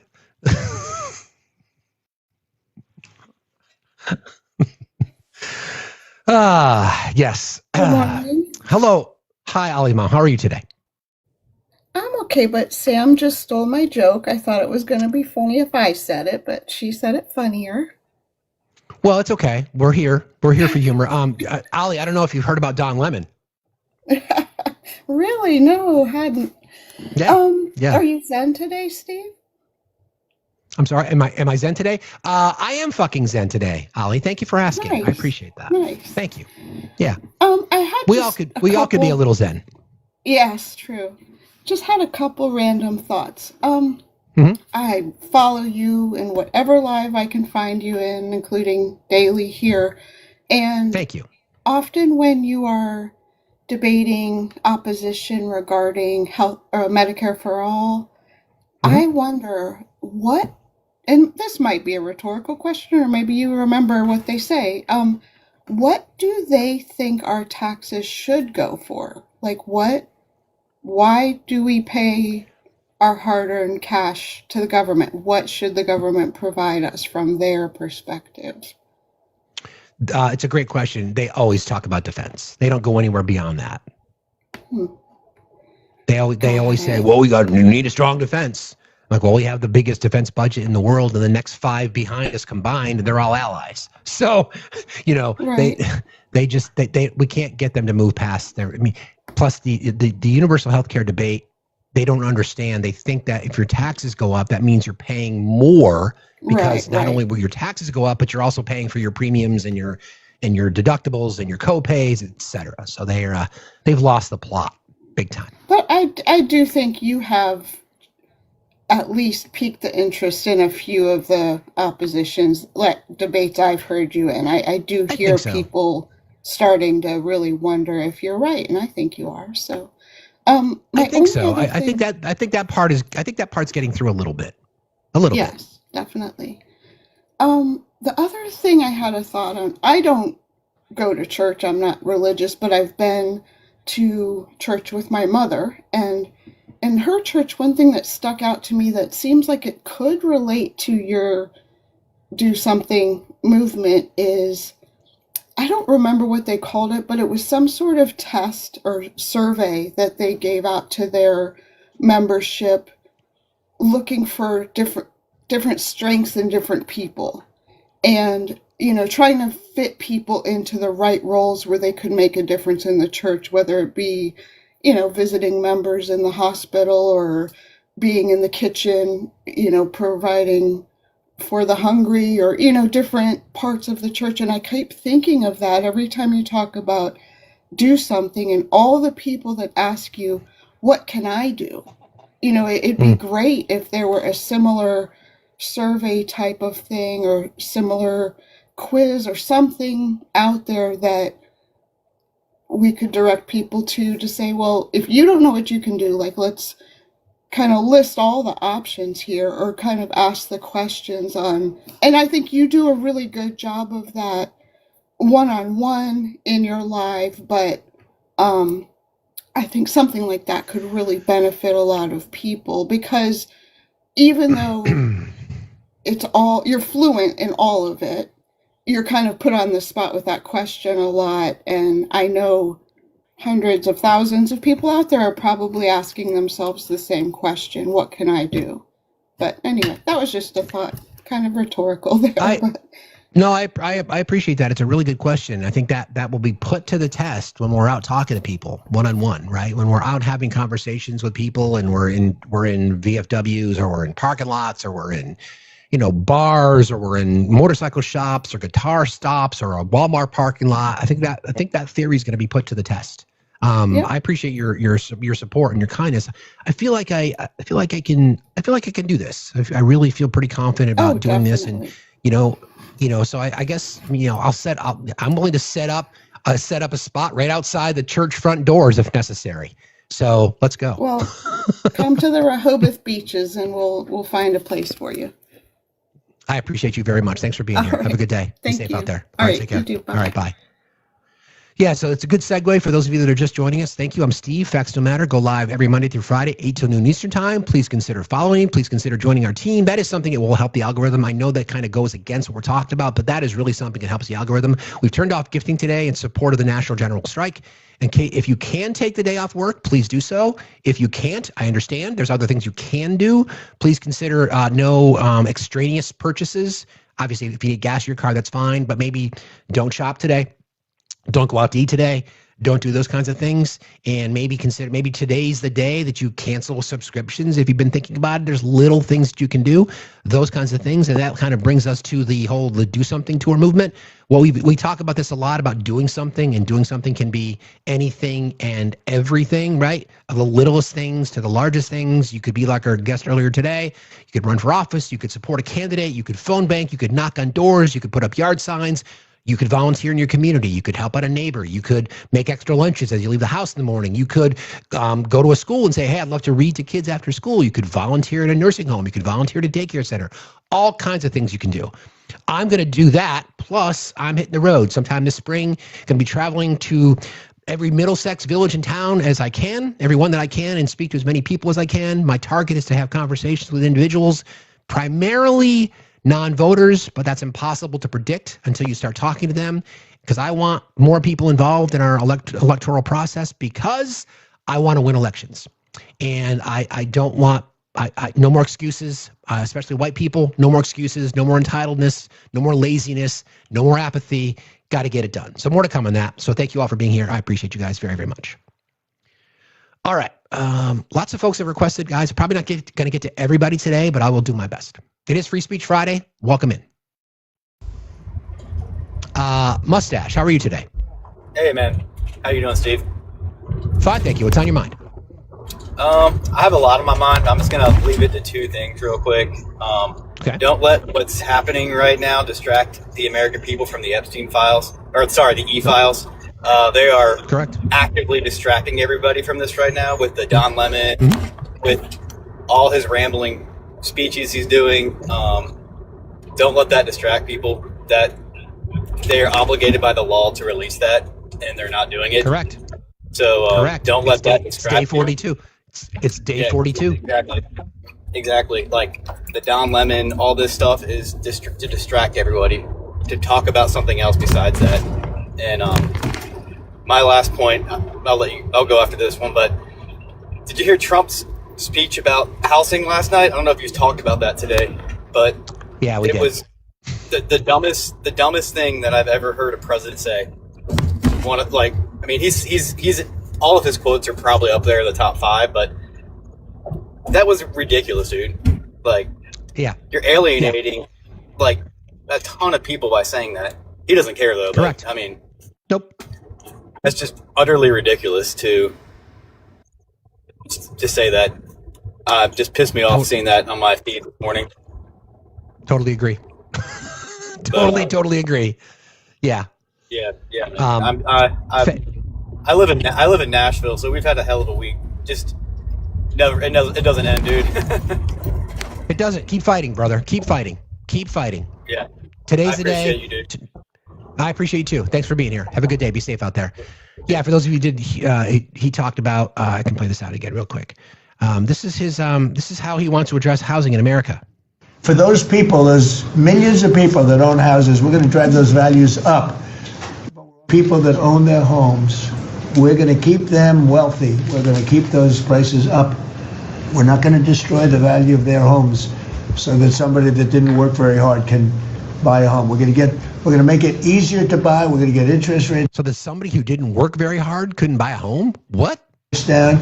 But I want to protect the people that for the first time in their lives feel good about themselves. They feel like that they're wealthy people. And I want them to understand that, there's so much talk about, we're going to drive housing prices down. I don't want to drive housing prices down. I want to drive housing prices up for people that own their homes. So, it's good to know that the president of the United States is so in touch with the American middle class and the working poor. But what about Biden? So in touch. Okay, got a few more guests, and I'm going to pause on bringing folks up for just a little bit after I bring up a couple more, and then we'll get into some more topics today. But it is Free Speech Friday, so bring it on, friends.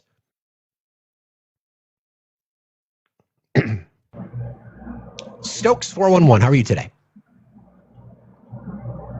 Hello, Stokes, are you there? Progressive in your pocket. Okay, I guess not. Stage fright, as they call it.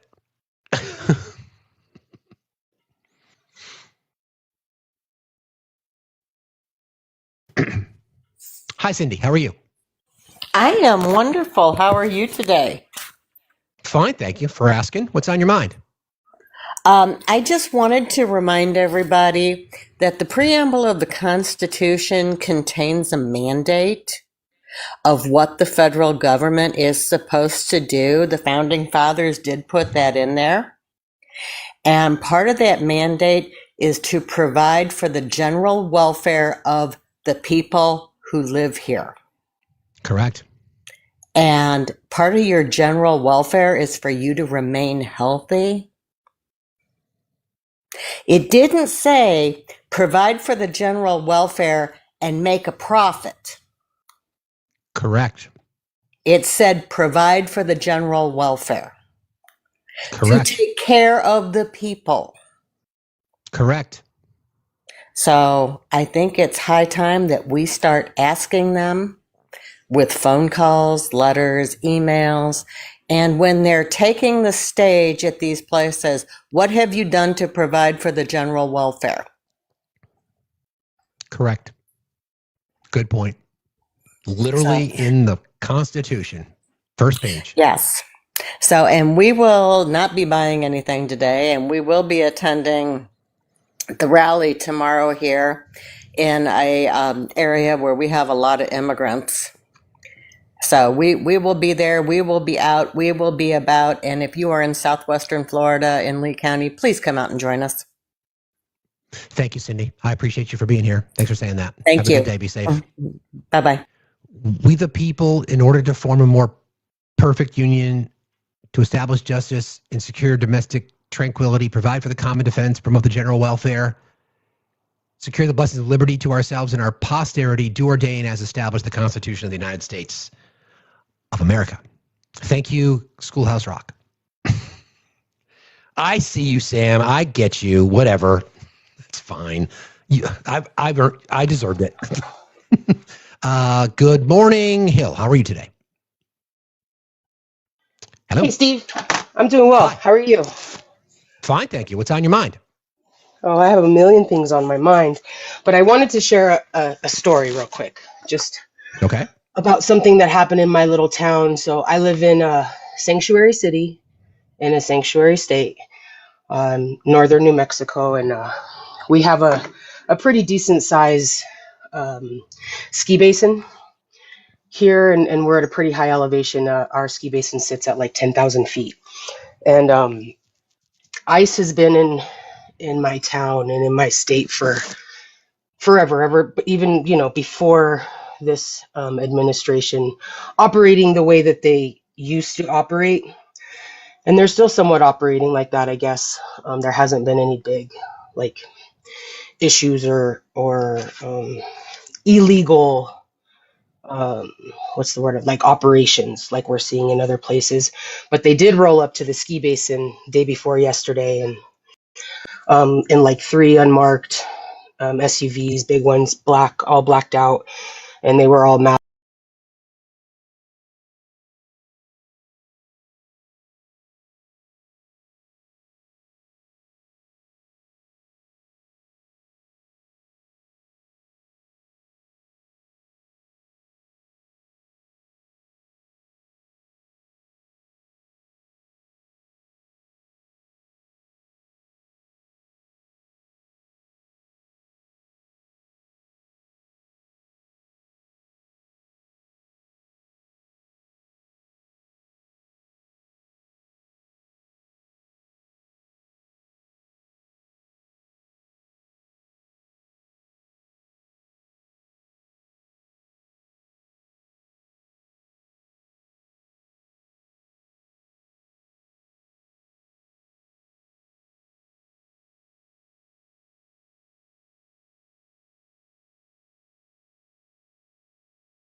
Around here, right? So suspicious vehicles, like you don't normally see multiple SUVs black driving together in our state. So there was a rally. There was a lot of people that had literally joined arms, and the whole 9 yards. It was really cool to see. I love watching people really show up and defend the rights of others. I really do. It's amazing. It's just incredible. Everybody, welcome to Free Speech Friday. Thank you for being here. Political Girly, how are you today? I'm well. How are you doing, Steve? I'm fine, thank you. What's on your mind? So I just actually have a question for you. I am a small creator who started using my voice and wondering like what I can do for the next step and obviously watching more lives. And my question is, knowing what you know now and your experience you have, what would you tell your younger self who's just starting out doing this? Wow. If let me just understand the question. So if a format like this existed when I was 20, what would I tell myself? No, like what would you tell, how long have you been doing this? Like a couple years? What would you tell yourself when you just started doing these lives on TikTok? Well, it's a great question. So I started doing this initially because I do stand-up comedy as a hobby. I haven't been doing it much recently, but that's one of the things that I do for a hobby. And I'm like, why not use this platform to kind of test out some jokes, right? To see how it works. And then as I got on the app, I was like, wow, there is a lot of misinformation out there. There's people just spewing out all kinds of nonsense. I'm like, don't facts still matter anymore? I'm like, oh, that's interesting. Oh. So I guess what I would tell myself, it's the same advice I give myself now. Just don't relent on the truth. Don't back down from a fight. Don't back down when you know the truth is on your side. Don't ever relent. Continue to fight for people who need to have voices. One thing I have learned in this space, I think I always knew it, but I've really learned how much privilege I have. The fact that a white man in America, I can do this live every single day. I could have 2,000 people in here. I can watch women who create on this app. I can watch marginalized members of our society create on this app, and they don't have they don't have the big crowd. I didn't do anything to deserve that big crowd. I'm fortunate that I have it. I think I would just remain constantly focused on my privilege, stuff like that. Okay. Just like be organically yourself and don't back down. Yeah, I think like a lot of it stems from anxiety. Like it's scary to sometimes use your voice. And I just am thinking, what else can I do? So thank you for that. Yeah, I mean, I think also, I talk about this with my mod team. For a lot of people who don't know, I worked in media, television and radio for about 20 years. So this is a very comfortable environment for me. Like I've been behind microphones many, many times. So it's really comfortable for me. It doesn't intimidate me. I know it feels intimidating for a lot of people, but I would say that some of the greatest gifts in life are on the other side of the door of fear. Everybody has a voice. Everybody should be heard. Everybody has things that they want to talk about. Everybody has different perspectives on things. I would say just lean in hard and go for it. Okay. Sounds good. Thank you so much. My pleasure. Thanks for asking. I appreciate you. Have a good day. Be safe out there. I want more people to have voices, right? More people to have voices. I'm very, very, very fortunate that we've built such a loyal following here. And it blows me away every single day that we have that. But I just want people to, use their voices. That's a way of doing something, right? Some people write. I wrote something on my Substack. Please head on over there. If you're not subscribed to Substack, it's free. But when I get shit, like I write for work, that's what I do professionally. So when I have stuff in my head I can't get out, what I do is I write. So that helps me. I have these stream of consciousness. My process when I write, by the way, is I get these ideas and I just grab my phone and I record it, and that's how and then I transpose it and I edit it and then I post it. And that's kind of how I do a lot of my work. But again, I just want everybody to feel empowered to just get out of their comfort zone, do something a little bit different, whatever that might be. And you never know the amount of satisfaction that you can get from it, because this is incredibly gratifying for me, because I know how much of a difference we've made in people's lives. Never expected, but never ignored at the same time.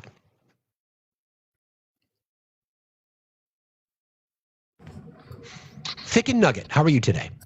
Man, can you hear me okay? Yes, I can. Thanks for being here.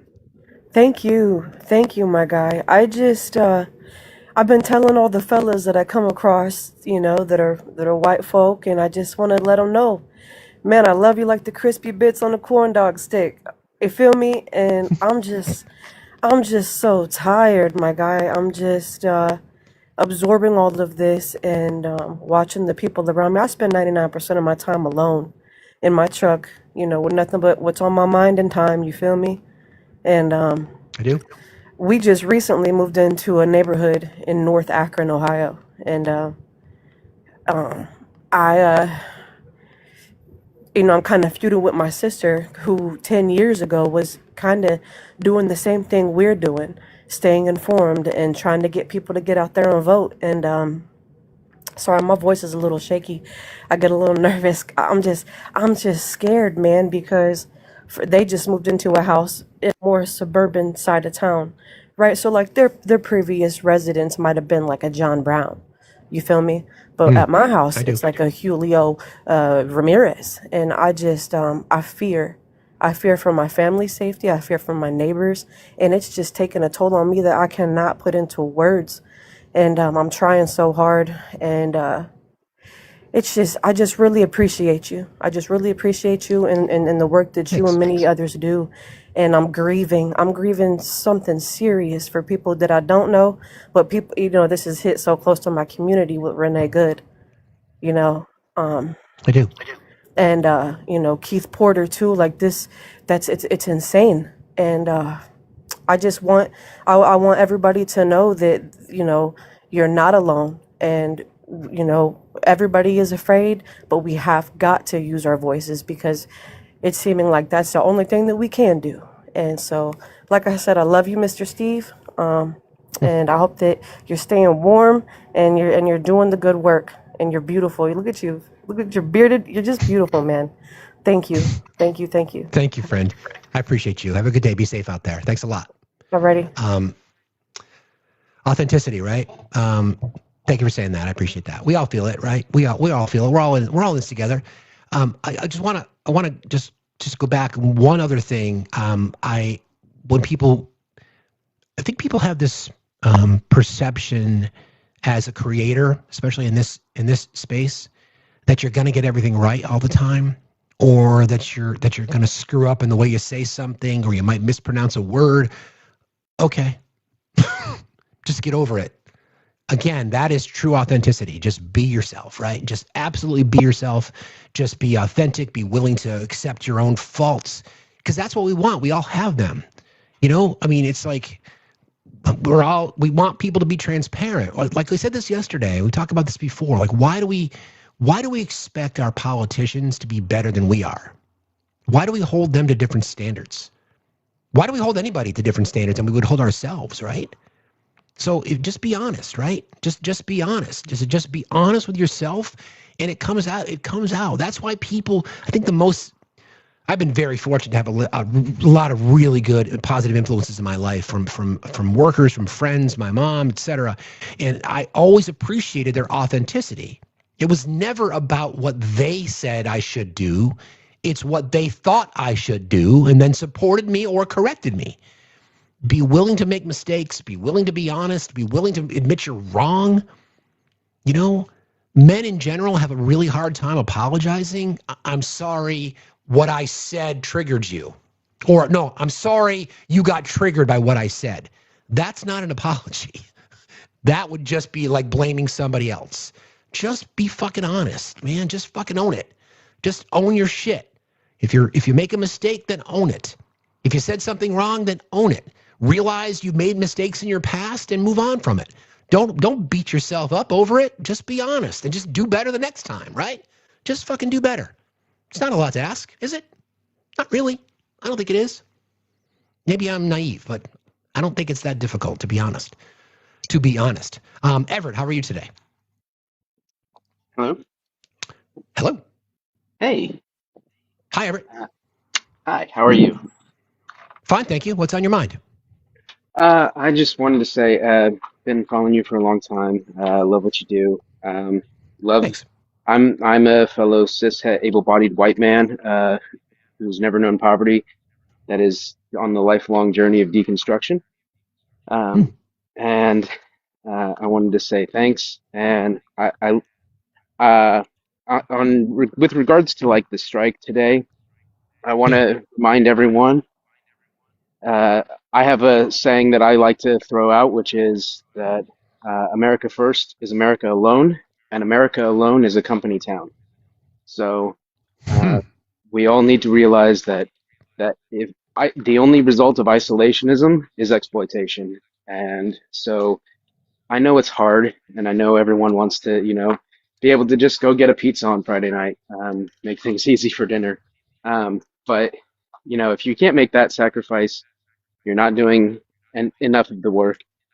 And um, I just want to make sure that people realize what's at stake, and that this is pretty much the only leverage we have.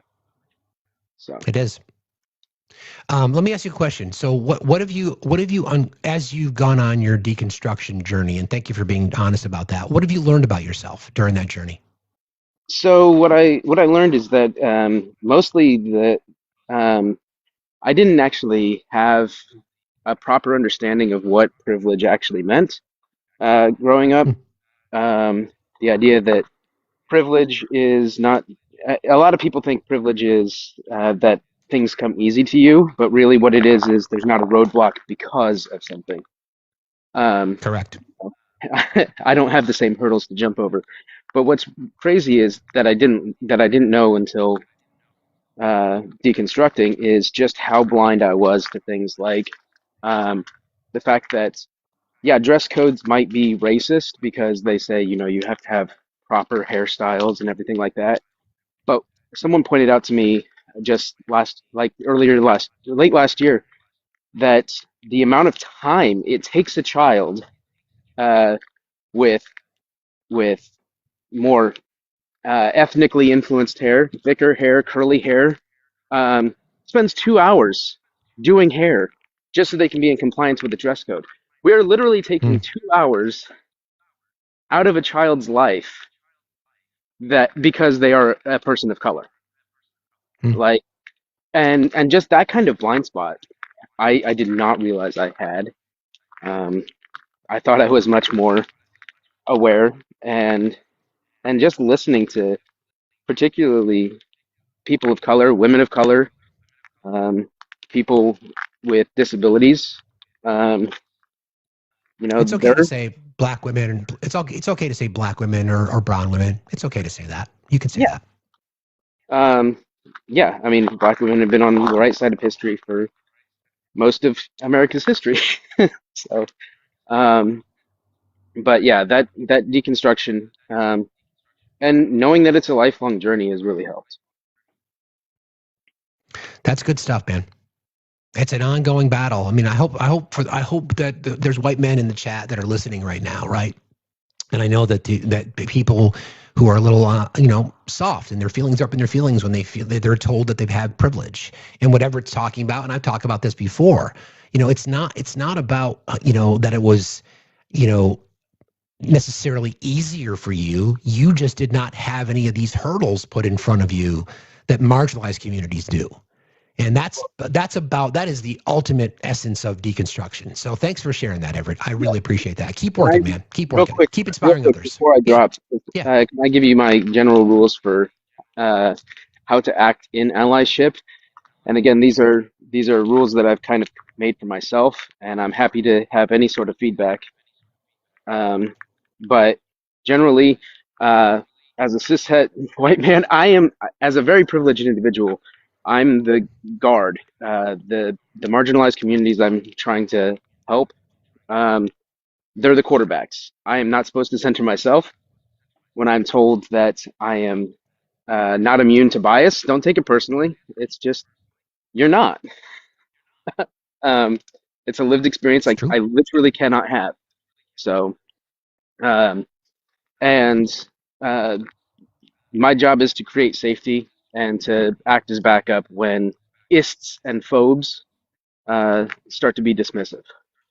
And when they're not there, the saying of nothing about us without us is completely valid. And so when they're not there, that doesn't mean I stop trying to be an ally. It means that I need to talk about my deconstruction. I'm not going to say what someone else's lived experience is. I'm not going to talk for them. I'm going to talk about myself and explain how what I have had to go through, what I've had to learn, and what I've had to unpack, and what I've had to unlearn. So that's no notes, my friend. Thank you for sharing that with all of us. I think you've inspired many. I appreciate you doing that, and keep doing the work. And have yourself a good weekend. Be safe out there, okay? thanks, Steve. Thanks a lot. See you later. I love that. I love that. The only thing that I would add is that I got some good advice from some folks a while back about how we can't claim allyship. We have to be given that. We can be accomplices in the fight, and then hopefully people who we are standing in the breach with, so to speak, will recognize us as allies. I get your point. It's awesome. That's the entire point that we're talking about, right? Like I'm an accomplice, and until I'm told I'm an ally, then I can't make that label myself. Just like I can't deem myself a good man. I can't deem myself a safe space. No one can. We can't, especially now as we know it. We can't get offended when people tell us it's all men until it's no men. We can't get offended by that because we have to accept the system itself, right? We have to accept the system. The system says that we are not safe. I cannot deem myself safe. I cannot deem myself good. I can only put my money where my mouth is, so to speak. So I appreciate that. I got you, Everett. I know exactly what you meant, friend. That was great. I love to hear that shit. Absolutely love to hear it. Obi, I see you, bro. Try to get to everybody today. That was amazing. Love that shit. Love this community. Courtney, how are you today? Hi, good morning, Steve. Courtney. How are you? Hi, Courtney. How are you? Good. I just had a couple of quick things I wanted to say. I'm a 37 white female. It's so refreshing to see somebody your age, of your color, speaking out for us. Because I feel like a lot of the older generation is just very ignorant, Republican, and it's just refreshing. And I appreciate everything you do. You're a national treasure, sir. Truly. Appreciate it. Thank you, Courtney. Thank you so much. Thank you very much. I appreciate you. Thank you. Thanks. You're welcome. Also, I've been calling Congress, just kindly reminding them of the Nuremberg trials and how even the secretaries were convicted in the sea camps. Nuremberg, correct. Yes. Just kindly reminding them, maybe getting in their heads a little bit. Also, I think the only prize that Trump should get is the Nobel piece of shit prize. It's the only one he deserves. Totally agree. Another participation trophy for him. Thank you for your kind words, Courtney. I appreciate you. Have a safe day and be safe out there in general. Thanks for the fight. Thank Have a good you. day. Be safe. Have a good one. All right. Bye-bye. You too. All right. Bye. That's nice. Appreciate that. I'm going to try to pick up some folks that I don't normally speak to. Try to get to everybody today. Everybody hang tight. If you want to, if it is Free Speech Friday, I'll try to get to everybody. Show topics be damned. I like this better. Good morning, Dak. How are you today? What? Hello? Oh, Dak? shit. Are you there? Didn't want to request? It's okay. I got you. It's okay. It's okay. That's funny. I love when those things happen. Sorry. Gray Matters. How are you today? I'm very well. How are you doing today? Fine, thanks. What's on your mind? Just one of the sort of following up, sorry, on what someone was saying earlier. I'm a older, white guy, 62 teacher. What I try to tell my kids, and I'm hoping the younger generation, everyone's listening, and because you are amazing, I listen to you whenever I can when I'm not in school. Thanks. I try to go into lives, and I try to go into opposition lives, and just try to argue and just listen and argue and try to counter without getting emotional, which is the hard part. And you do it amazing. I'm trying to learn. But what I'm hoping everyone will do is not be afraid of doing that. I know sometimes I feel like I'm, throwing. It's just like it's Sisyphusian to just go into these things and try to talk to the echo chamber that is happening. But if we don't enter those echo chambers, no one will, they're just going to continue to reinforce each other and hear themselves and not change their mind. So I try to make it a point to at least, once a week. I'm a little bit busy with school this year, but I, at least go in a little bit, and once a week to go and take a day and go into a couple lives that are, I love to listen to you. I love to listen to the, people who are on my side, but I encourage everyone to go into opposition. Even if you don't think you have all the fact, like I don't have the data that at your fingertips that you have. It's not my thing. But just try to have people hear that there's people out there that don't agree with them. You'll get harassed. You'll get laughed at. You'll get yelled at. One live called me a drug addict. Like, you must be on drugs. I'm like, why? Because because speaking passionately opposed to your opinion. He was like, you must be on crack. And I was like, okay, if you think that, but you'll be called names, but don't not do it, because there are people listening, hopefully. That's a really good point, Gray. And I get often asked, because we don't, everybody runs their platforms differently. We look at our show as educational. I'll talk to anybody, but I have a quick trigger when it comes to people who are just literally up here either to rage bait or to throw out profanity or to throw out racial slurs or whatever else. I'm not interested in having someone who wants to do that. The reason I go to other spaces is so that I can present a counter to what they're talking about. And what I've learned in that experience is, as soon as you start to challenge their own conformity to the lies, then they kick you. Right. So it's a fine line, right? It's a fine line. I don't recommend it to everybody. I have a question for you, though. So you said you're an educator. Yes. And I'm not asking you to dox yourself, but what ages do you teach? I'm in a high school special ed. So I teach science to, usually junior, seniors, kids with, autism or some sort of like astigmatisms and different learning deficits. Okay. Well, thank you for that incredible work, first of all. So hearts in the chat for you for doing that.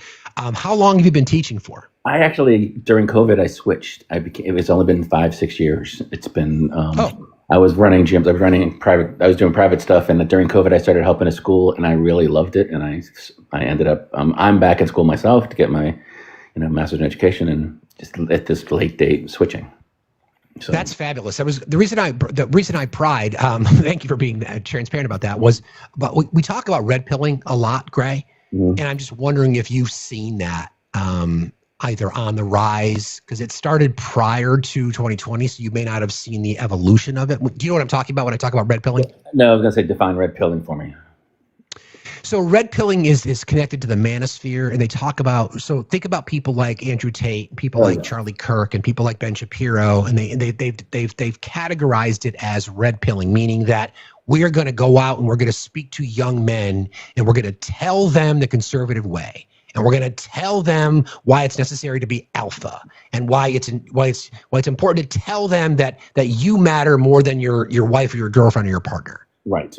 Keep women in their place is a better way to describe it. So that's kind of that. And they talked about the rise of red pilling, because as men are getting older, men tend to be a bit more conservative, whereas women, as they grow older, they become much more liberal, and that gap is widening and widening and widening and widening. Right. And that's where the red pill has sort of infiltrated the minds of young men. Definitely. So are you okay? Totally aware of that. I co-teach. My previous job was running a small gym company with running. So I had a lot of 20-year-old trainers, like 18, 20-year-old guys coming in to be trainers, talking to them about stuff. It was always like, exactly. What? And then since then, I'm around a bunch of, I'm an old soul, and all the new teachers are generally in their 20s and 30s.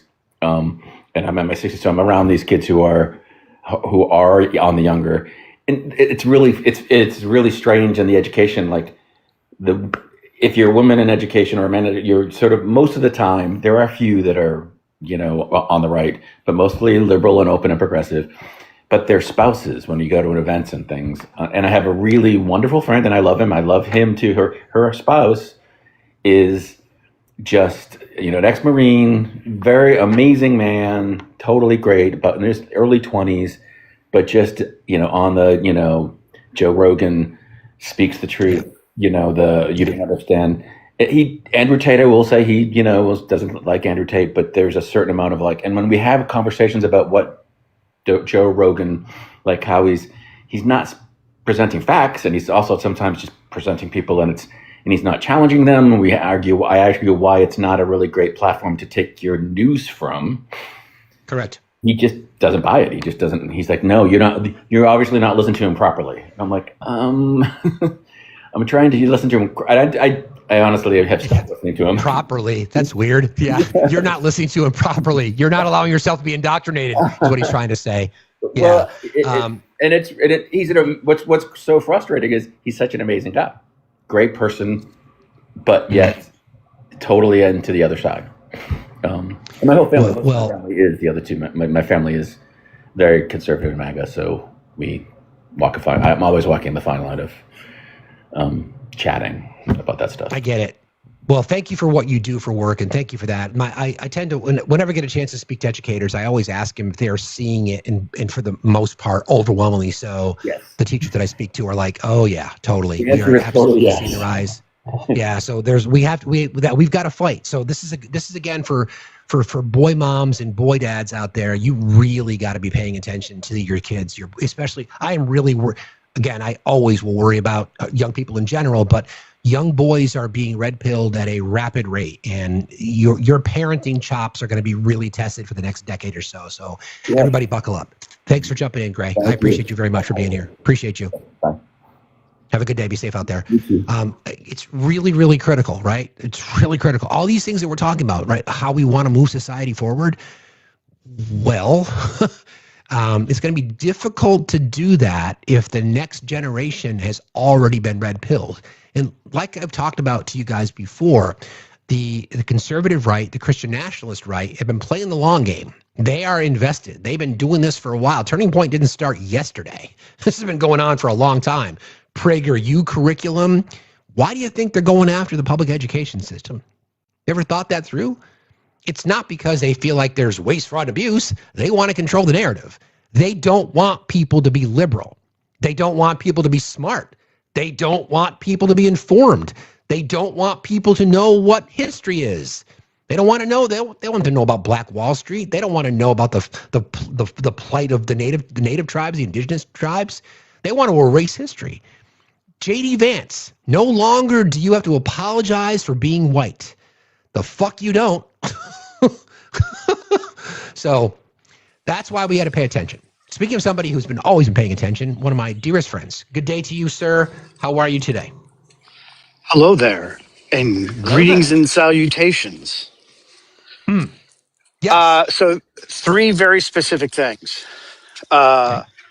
Congratulations to Don Lemon for now having another book to write. As being from a targeted perspective, right, on multiple fronts.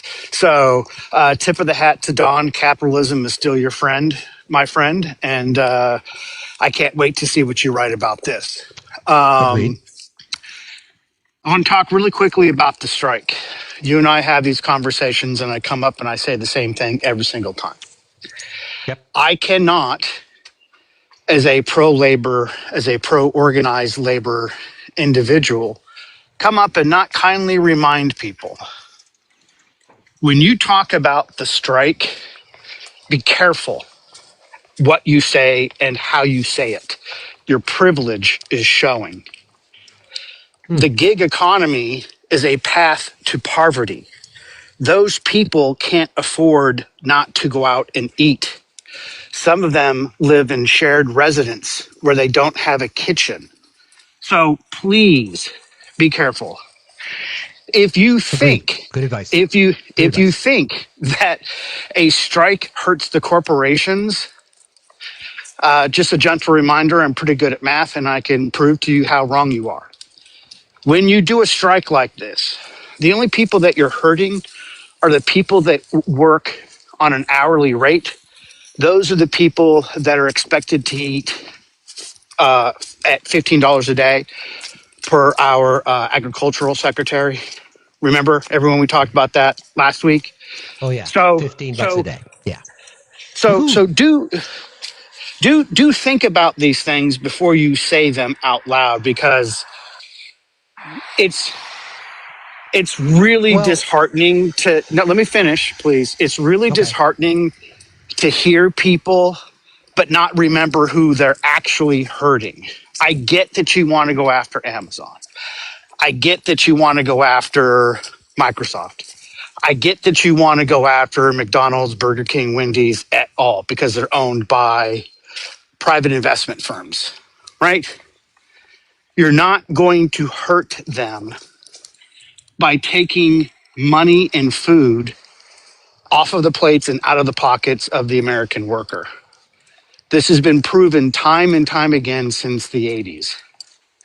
That's why the whole Buy America First thing wasn't about buying American products. It was about propping up American corporations at the expense of organized labor.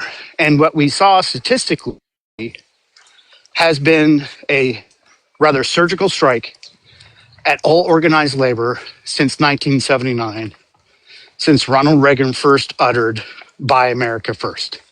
So please do what you want. Do what you want, but we can't out of one side of our mouth talk about how we're for working class people, and then at the other side of our mouth forget them as we talk about the strike. I'm not calling anyone out in particular. I'm just saying, please be careful how you talk about this. Yeah, because you do affect people. I get what you're saying. I think the point that I want to make, and I agree with some of what you said, and I disagree with a lot of what you said too. I think the way that I think people are approaching this is one of those situations where it becomes this solidarity movement, whether it be through the No Kings protests, whether it be through individual groups or something like this. The point is that people are going to have to make decisions for themselves, right? We do know, we do have historical examples of what union-led and the power of the people strikes have done. It has increased wages. It has offered protections for workers. So there are examples. The problem is it's the duration. I think about the Montgomery bus strike, right? That lasted for a year. It took that long to make changes. It took that long for people to really pay attention and change the script. The appetite in America will never last. We're lucky if we can get a day. Okay, we're lucky if we can get a day. So the point that I look at it is whatever people do today, whether they decide not to work, whether they decide to not go to school, whether they decide not to make a purchase, I don't look at the results of a new dawn of America happening tomorrow because of it. I just think it shows that there's solidarity. There's people that are committed to the cause. There's people that want to fight for something, and in many cases, they don't know what to do. Maybe people will cancel their Amazon subscription. Maybe people will not stop shopping at Walmart or places like that.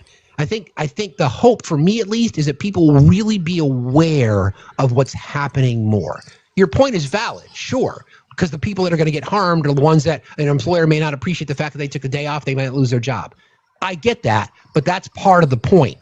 That's exactly part of the point that people have to realize. You know what I mean? Yeah, I'm not talking about the organizational part, because you'll notice I didn't mention any of the things you just said. And by the way, this is why Steve and I are really good friends, because we could just talk like this. I'm talking about how people speak out loud about it. That's the part I'm objecting to. Do what you want. You know how I believe, right? What you want to do in your daily life is your business and your business alone. However, if you speak out loud, there will be consequences. I will call you out, because ignoring the larger impact for the smaller one-day goal of unity is a bit backwards mathematically for me. We should always be trying to unite with workers. We should always be trying to do something. It's just the last week, the way people have come up and the way people post on social media about this, I find incredibly disheartening and unfortunately really performative. I sometimes feel people are forced to, You don't have to. I feel people. I feel like you're tone policing a little bit, Obi. I feel like it's not tone policing. Well, that's my opinion. Okay, I feel like you are tone policing because I feel like you're telling people they can't speak out about it. If somebody wants to speak out about it and that's what's on their mind, then I encourage them to do it. It's that when they get called out, that's what I'm trying. That's the point I'm trying to make. Point. Well, that's the point. If they get called out, then they get called out. That's the point. That's the entire point. How do you make an impact with people unless you're willing to take the heat for what you say? I think that's easy for you and I to say because we've had these discussions for years now. And we're never going to agree on everything, right? No, we don't have to. We don't have to. And I'm always here quite often to be the voice of dissent, right? Because I get it. I get it. Yeah. But what I don't hold on a second. What I don't want people to happen. I don't want people to feel like just because there is an impact that they may not necessarily see, that they should stop raising their voice. And if that becomes who we are, then what's the point of public protest in general? There has to be dissent. I think, due respect, I feel what you were saying was a bit of an entitled take. So if people want to speak up, if people want to protest, if people want to take the risk of losing their job, then the system itself should tell you everything you need to know. That you're not even allowed in America, in a system that requires capitalism, to stand up for yourself and the rights of others. That is the problem with the system. That's why I wanted to encourage dissent. Whether you can describe it as performative, but I don't see it that way. I see people making decisions today, tomorrow, the next day, the next week that they feel is going to make a difference. That's the entire point of do something. That's the entire point.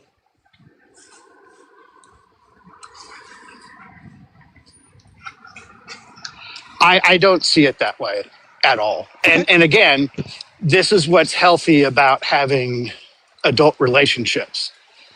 Yeah, is that we can say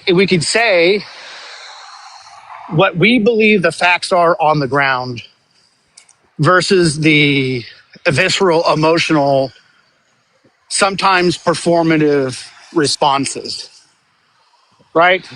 And we don't have to beat this horse because it's already dead and people are probably falling asleep. So the last point I wanted to bring up, if in 2020, the Trump administration was well aware of the fraud in Minnesota, if they were brought a case and asked to participate, and they decided at that time the Department of Justice didn't feel it was worth getting involved in, how now, MAGA, does fraud matter? Because in 2020, that was the Trump's DOJ. Of course. So, anyway. Of course. Was that a vulture? I love you. I love you, and I love... Don't let the vulture take you away. Yeah. Yeah. I love you too, brother. I appreciate you. We'll talk later. Talk to you later. Okay, bye. I get his point, right? I get his point. I think in knowing Obi, he's always going to have the workers, the laborers, the moms and the pops, the person trying to put food on their table. I get that. I don't agree with us not being willing to raise our voice. And if it's performative to get your message across, then let it be performative. I don't care about that. I know what he's trying to say, and I don't agree necessarily with all of it. Some of it I do. Some of it I don't. That's what makes legitimate political discourse, right? That's what makes discourse. That's why it's important. He's not standing up. He is not backing billionaires. He despises them as much as I do. He despises them as much as I do. Well, I think his point is that we just need to be careful because there will be consequences, and people need to be prepared for that. That's a cautionary tale. I don't look at that as performative. I look at that as a cautionary tale. I had a long conversation with my son, because he's got some challenges about his workday today, and he figured it out with his employer because he was like, "Let's be careful about how this flies. Are you prepared? if you lose your job? And the answer is that he is. So I think that's the whole point. Again, this is what we do in this space. We have these levels of conversation because you guys are the smartest chat on TikTok. That's why we can that's why we can engage. And I love it. I don't have to agree with everything. And I don't expect everybody to agree with me every day. Looper, how are you today? Good. How are you? Fine, thank you. What's on your mind? So, my concern is after all this is said and done, there is going to be a lot of therapy for a lot of people, and how this whole cult type personality is going to affect us going forward for 10, 20 years. Well, yeah. I mean, I think if you ever decide you want to make a career change, now would be the time to become a therapist because there's going to be a lot of people knocking on doors. Yeah, I just, with the amount of education that is being lost at this point, and how many years it's going to take to actually fix what was broken, I don't know if in 50 years we are going to recover from what's happened in just a year. Yeah, it's a fair point. I always lean in on education. The more informed we are, the better decisions we can make. The easier it becomes for us to critically think as a society, recognizing our blind spots and trying to move the needle. That's why you got to elect progressives so we can fund education. Not only that, with the whole AI stuff and the turning to AI, and it's just AI is going to make people less educated, basically. Also, potentially, yeah, it's going to shift things for sure. Thanks for jumping in today, Looper. I appreciate you very much. Have a good day. Be safe out there. You too. Thanks. Yeah, again, breaking. Luigi will not face. This is breaking news. Luigi Mignone will not face a death penalty for allegedly unaliving Brian Thompson. The judge rules. I think the DOJ was pushing for that. And yeah, okay.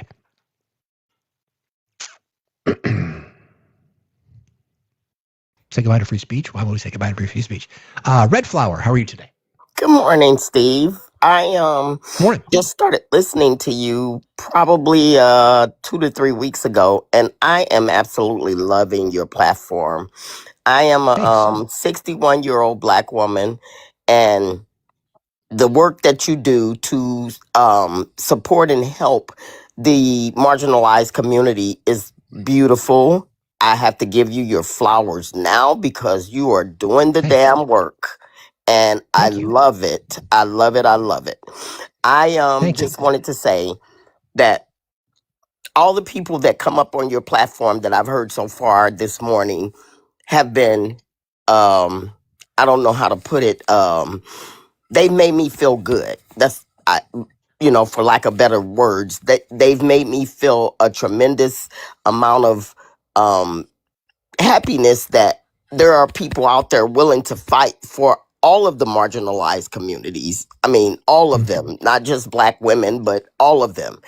And this is you guys' fight. It really is your fight right now because we can't go out there. We can't. We will lose our lives if we go out there. We know that. And that's why we're not going out there. So it is totally up to the white community, white men in particular, but white women too, because they're the ones that had voted majority, Republican after we told them everything that we told them, and they still went against us and voted different, from what we all needed. And so not to turn our backs on anybody, but it's not our fight anymore because we've done a lot of it. So all I wanted to say is I thank you so much for doing the work and putting in the work. And you're right about as far as being an ally. You have to be told that you are with us, because if you're not doing the work, then we can't acknowledge that you're fighting for us. You know, not just me as a black woman, but just any marginalized community. So anyway, I, it's gotten me so emotional this morning, because I've been through the desegregation and the different things that were happening back in the 60s. I've been through those things because I'm an older woman. But I just wanted to say, and then I'm going to end with this. Thank you. Thank you for the work that you are doing, and anyone else who has deconstructed and trying to learn, what this country has been doing to marginalized communities for the last however many hundreds of years. Thank you so much, and I appreciate you. And that's it. Thank you for saying that, Red. I appreciate you, and welcome to our little family. Yes. Be safe out there, and thank you for your voice. I appreciate you Have very a good much. one. You got it. You too. See you later. Yeah.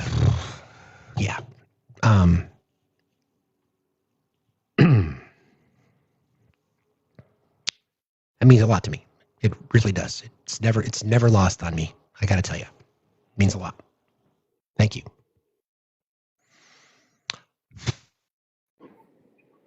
Hi, Kayla. How are you? Hi, Steve. I'm good. How are you? Fine, thank you. What's on your mind? Well, let me be honest. I guess I'm good considering a lot of what's happening. So thank you again for accepting my request. I've been up with you a couple times. And again, I thank you for your platform. I just want to say, if I could be brutally honest, I'm very angry, and I'm at a point where my empathy is selective. The first term that this crazy man was elected, I was in shock, and I feel like most of us in the Black community were. So when the second time hit, I remember crying in my husband's arms and saying, "It's gonna get worse." And here we are today, seeing all this stuff happen. And of course, the first thing that I roll over to this morning is Don Lemon was arrested. And the fact that it's not a shock to me is what makes me sad, because I'll be 36 in March. My grandfather, who served in the Air Force, God willing, will be 91 in April. To think how much he has seen in his lifetime. My mom was born in 1966. To think the stuff that she has seen in her lifetime, only being 59 this year. My father from Puerto Rico, serving in the Army. My uncles, both Black, serving in the Navy and the Marines. It's just insane to feel like people just want to attack you, or they don't believe in basic human rights and all the things that are happening. So I have turned from given the Martin Luther King Jr. support and that kind of empathy to now being in my Malcolm X era. So when I listen to your platform and your lives every day, it does give me hope, because thank God for our allies, or the people who are doing work, the people who are choosing to educate themselves and put themselves on the front line, because just like that beautiful lady said, we're not able to go out there because there is a part of us that are afraid that we're going to be killed. We're going to be schmurdered, sorry. Okay. And that is a real fear, even for me. And so I greatly appreciate it, but I'm definitely in that mindset of where my empathy is selective, and it's not going to stop me from speaking out. And I'm gaining the courage to try to get out there. But there is part of me that's like, why do we have to be the ones? Why is it always the people of color that have to be the ones to raise this awareness when there's been a whole playbook? There's been a whole playbook for the longest time.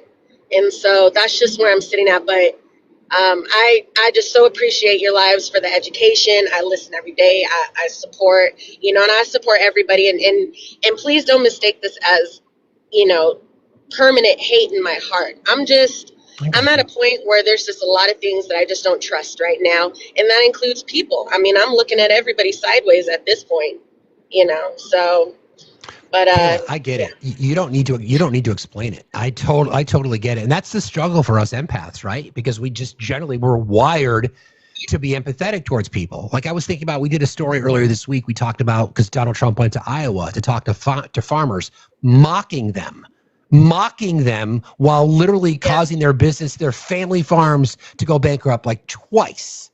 And I'm like, part of me feels sad for them, but part of me is like, fuck, you voted for this twice, 3 times. Yeah. So that's that selective empathy you're talking about, right? Yeah, absolutely. But I don't want to take up much of your time. I just wanted to say that. And I appreciate you guys and everyone in the chat. Everyone's doing good work here. Just keep up the fight and have a good day, guys. I appreciate you, Kayla. Thanks for being here. I appreciate it. I get it. We talk about this often, right? About how, our island of empaths, it's tougher and tougher these days, right? And I am not nice. I'm kind. But there's part of it is just like, when you're wired to be an empath, you're always looking about the needs of other people, like right in front of your face every single day. And now I've reached the point where, like, why? Why should I show you empathy? I likely will, no matter what. Like, we talk about this a lot. There's people, I get, a dozen or so death threats every single week. I'm kind of used to it. But I want those people who give me these death threats and say awful graphic things about what they want to do to me. I want them to have healthcare. I want them to have I want them to have a path to retire with dignity. I want them to feel like they can live in a system where they're not slaves to the working man, where public education is better, where their kids can have access to college, where it's affordable, right? And it's like, it's a struggle. It's a struggle. I genuinely feel that there's this fundamental divide. It's not even politics anymore. It's humanity. It's just how we look at our fellow humans. And all I ever hear, exactly, Cece, rising tides lifts all ships, exactly. And what I see and what I hear is just targeted hatred towards people for no reason at all. Again, to Kayla's point, to Fairy Dust's point, to Michelle's point, to Cage's point, and all the amazing queens who've have joined us all week, they keep telling us that us white people, we've got to move differently. And the response is because there's never been a target on white people in America. Never been a target. We've always been above it. We've always been able to watch it. They're going after other people. Well, now it's on us. Now it's Renee Good. Now it's Alex Preddy. Now it's others, right? Not that the situation with Keith Porter isn't horrible, but they're different circumstances. They're entirely different circumstances. So now the reaction from white people by nature is to get angry, is to go out there and promote violence or to escalate. And again, what I think we saw in Minneapolis last week was people protesting together. They took the day off work. They took the day off school. And what did it do? What did it do? It made a difference. It got people to be aware. It showed that if we do move differently, because there are hundreds of examples throughout world history of the impact of a peaceful protest. So where I disagree with Obi, right? I think we're not in this to solve the problem overnight. We're in this as a solidarity movement, because you got to test the waters. Like if it falls on its face, if nobody showed up for No Kings, then that tells you that America is just like raw dogging its way to fascism. So the question is, what are we going to do?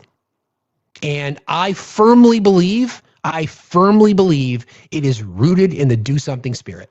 I firmly believe it is about helping our neighbors, helping our friends, leading in with kindness. To Kayla's point, targeted empathy until people deserve it, right? Empaths generally give people empathy whether they earned it or deserve it or not. But now you might make some more choices. But we as the white community in America have got to move differently. Take cues. Don't take the bait. Learn from the past. Learn from the black and brown queens that have been fighting this fight forever. Learn from them. Finally, learn from them. I hope it works. I really, really hope it works. I really, really hope it works. Okay. Good morning. How are you today? Good morning, Thax. How you doing? I'm good. How are you? What's on your mind? I'm I'm not doing too good. I just want to just say something to you and everybody that's listening here.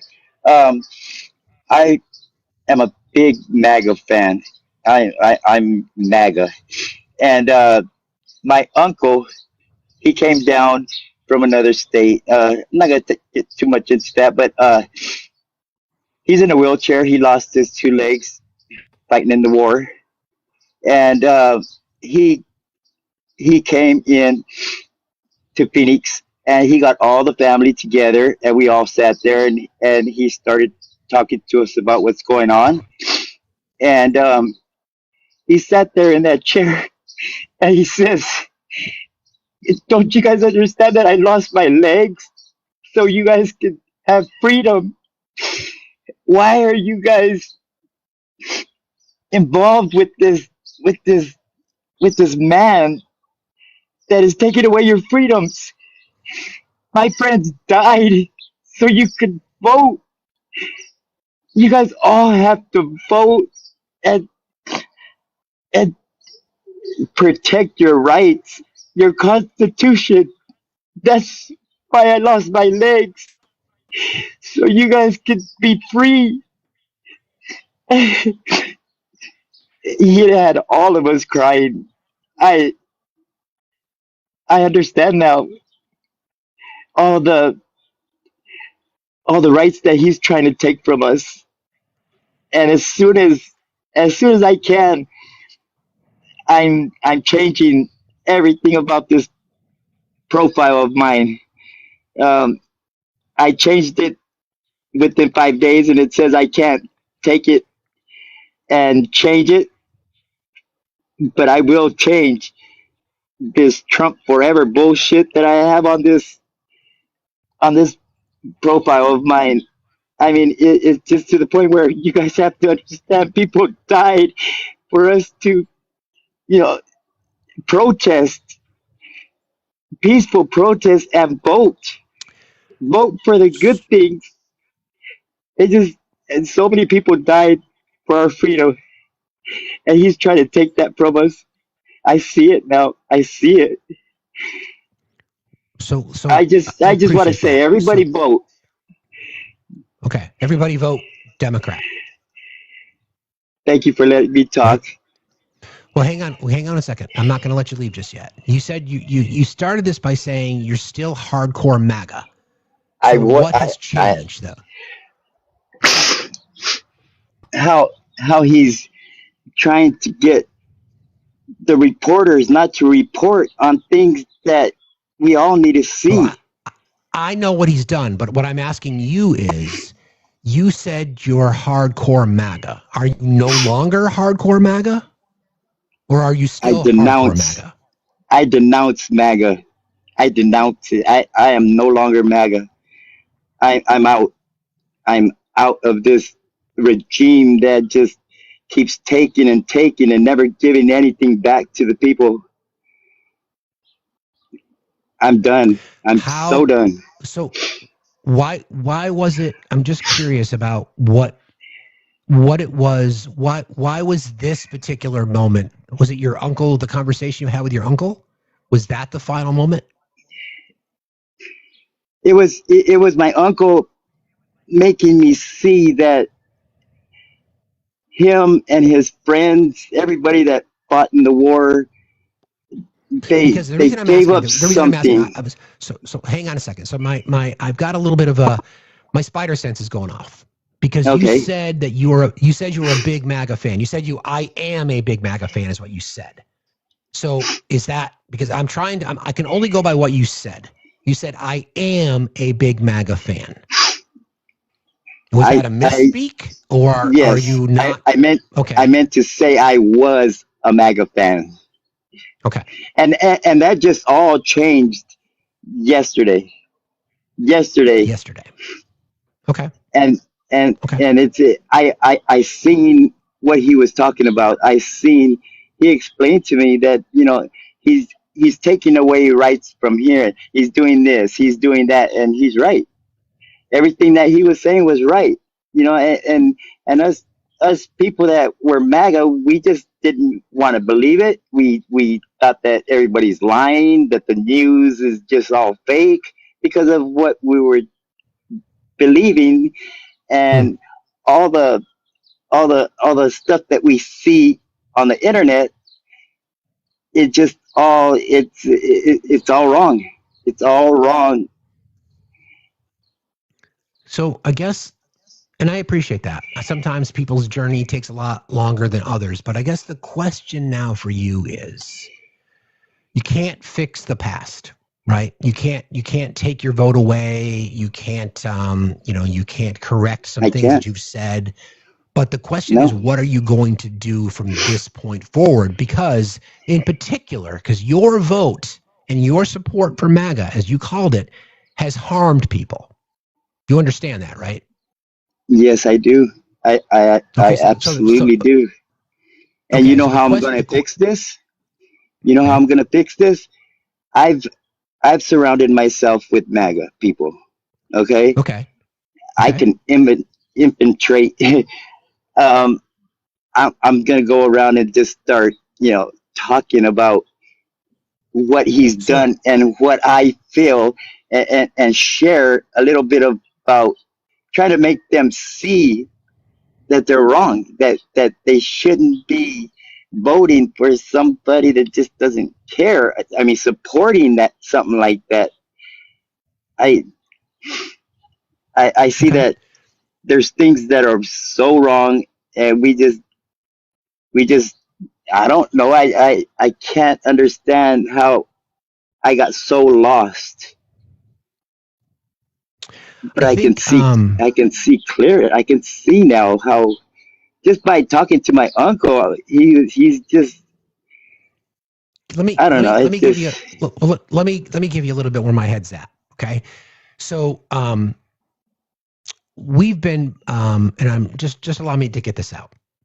We've been burned in this space many times by people who said that they realized the errors of their ways, and then as we unpack the conversation, they were lying. So I think there are people in our community, and I think you can understand that people are skeptical. Okay, and I'm here to try to give you a spot to land, if this is truly your reckoning, so to speak. The question that the most important thing I think for you to think about right now is, you've got some work to do. It shouldn't. My advice to you is, if this is truly where you are now in your head, it can't just be about talking to other people in the community that you've been part of, try to change their mind. It is going out. It is going out to the communities that your vote has harmed. It is standing as an accomplice with women, with the LGBTQIA community, with marginalized communities across the board. That's where you need to make a difference.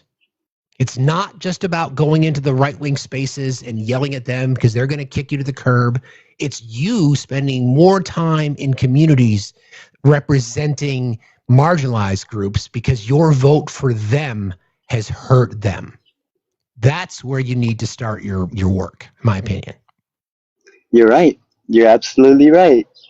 Yeah, like you said, I would probably just get disowned by everybody, and I'll be right back to the same place I was. Yes, I understand what you're saying. I should be involved more with what I believe is right. Correct. And now you could have a. And I don't know if you've noticed. I don't know if you've noticed, but I've been here for at least 4 days just listening to everything that you've said. I'm sure you've noticed that, because I want to know what's going on. I don't want to just be listening to Fox News and looking at all the tweets that Trump's been saying. I want to get out there and learn more from different opinions, different inputs of what's going on. So yeah, I understand what you're saying. I need to fix whatever my vote failed the people on. Yeah, I mean, habits are hard to break. I mean, this is deconstructing. So what you're talking about here, man, is literally deconstructing. I wish more people were willing to be, as first of all, as vulnerable as you've been. But there are things that you have to do now, right? You've got to try. I mean, I shouldn't say have to do. I'm hoping there are things that you want to do to try to make a difference. Because again, I have to remind you of this, and this is something you have to live with, is that your vote harmed people, right? You have to own that. You've got to own it. You've got to own it. You've got to own it. And the best way, in my opinion, the best way to address that would be to address that with the communities that you harmed. Right. So when you can change your profile name and it becomes something more neutral and not as divisive, my suggestion might be to make yourself available. To go into communities that are represented by people whose vote you harmed and let them know. And let them know, like basically the same conversation we're having right now.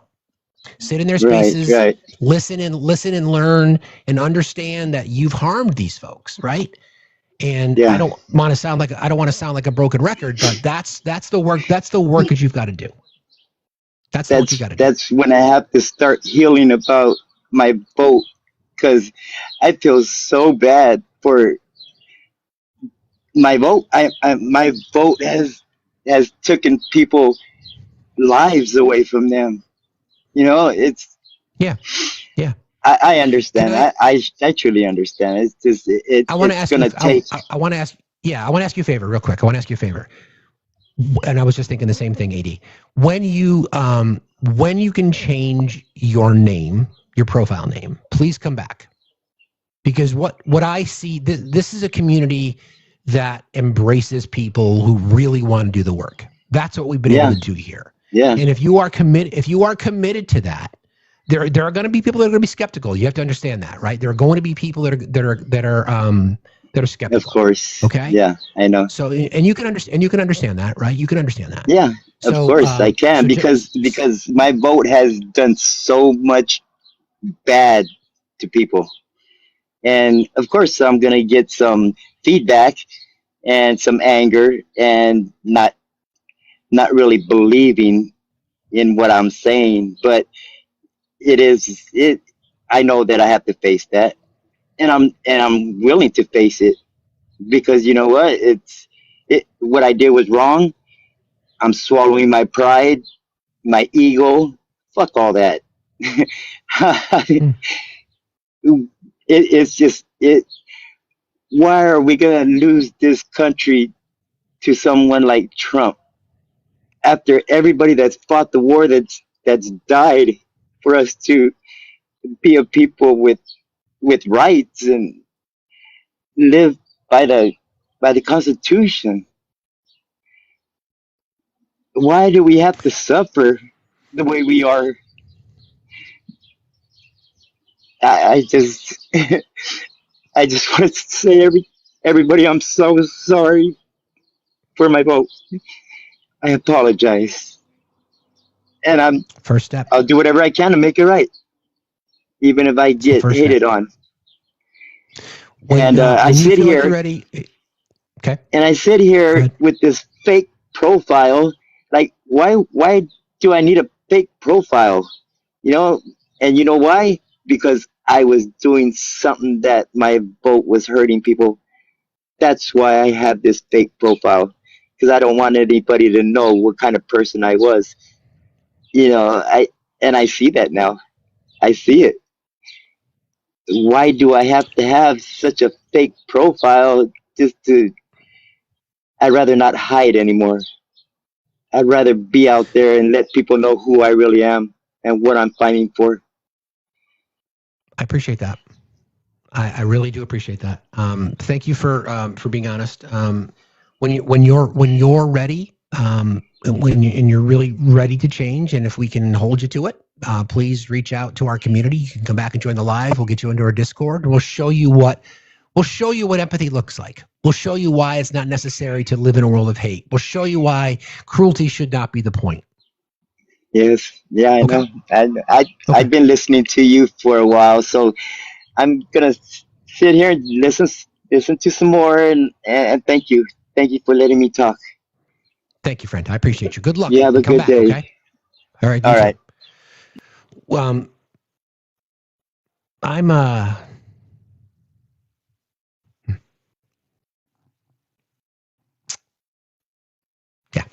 I'll leave it right there.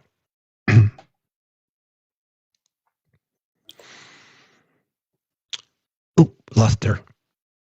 I'm hopeful. I'll leave it right there. I'll leave it with hopeful.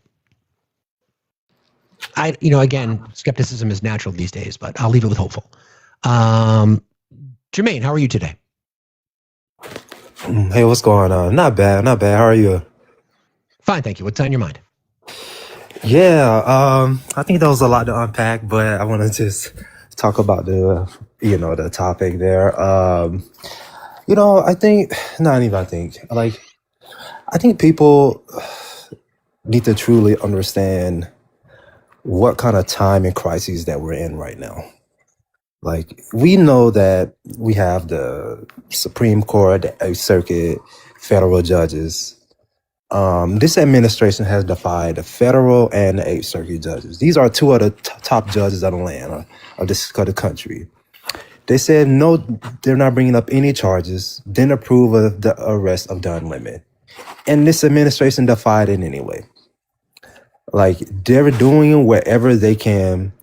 If you don't agree with them, or if you don't abide by their rules, allegedly, they're gonna do everything they can to suppress you. Like, this is, I want to make sure I don't want to flag your lie, but this is fascism at the end of the day. Like, this is not some like, this is not some George Bush administration, which was terrible administration, obviously. Like, even his first term, it was terrible. This doesn't even compare. I mean, that first one didn't compare to this term, because he understands he can't get elected no more. So he's doing whatever he wants to do. Right. And that is to suppress journalism, free speech, influence the media. This media become very right wing, corporate, monopoly. So it's just like, even this app now, by the way. So it's just like, we're living in it's fascism. This is a very right-wing authoritative government. They do not care. And it's like, we have to constantly, they don't care. And it's like, our lives, our freedom of speech, everything we don't even really have anymore.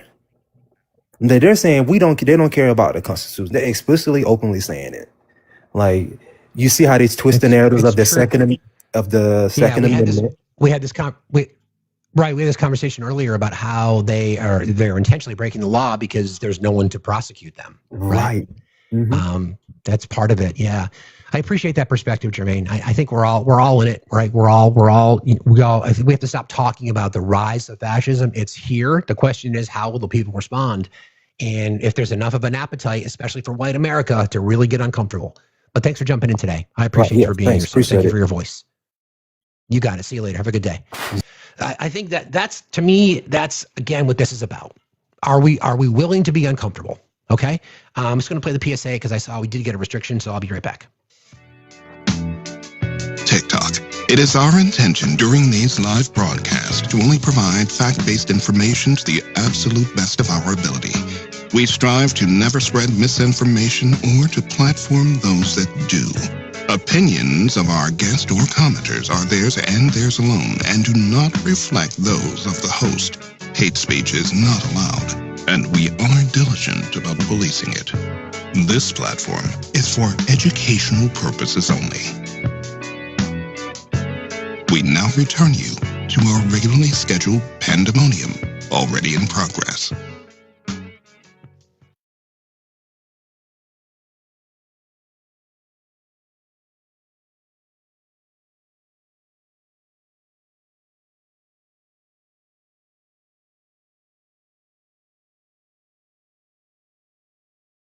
I was just thinking about how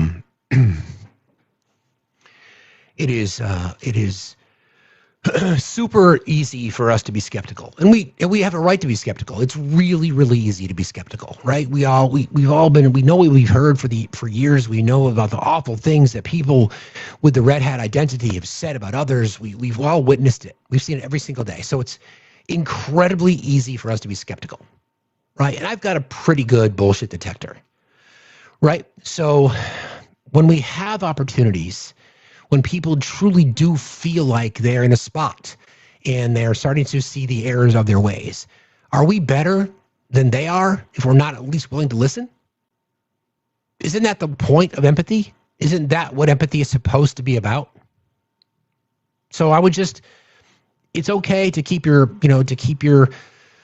your spider sense up, right? It's important to do that.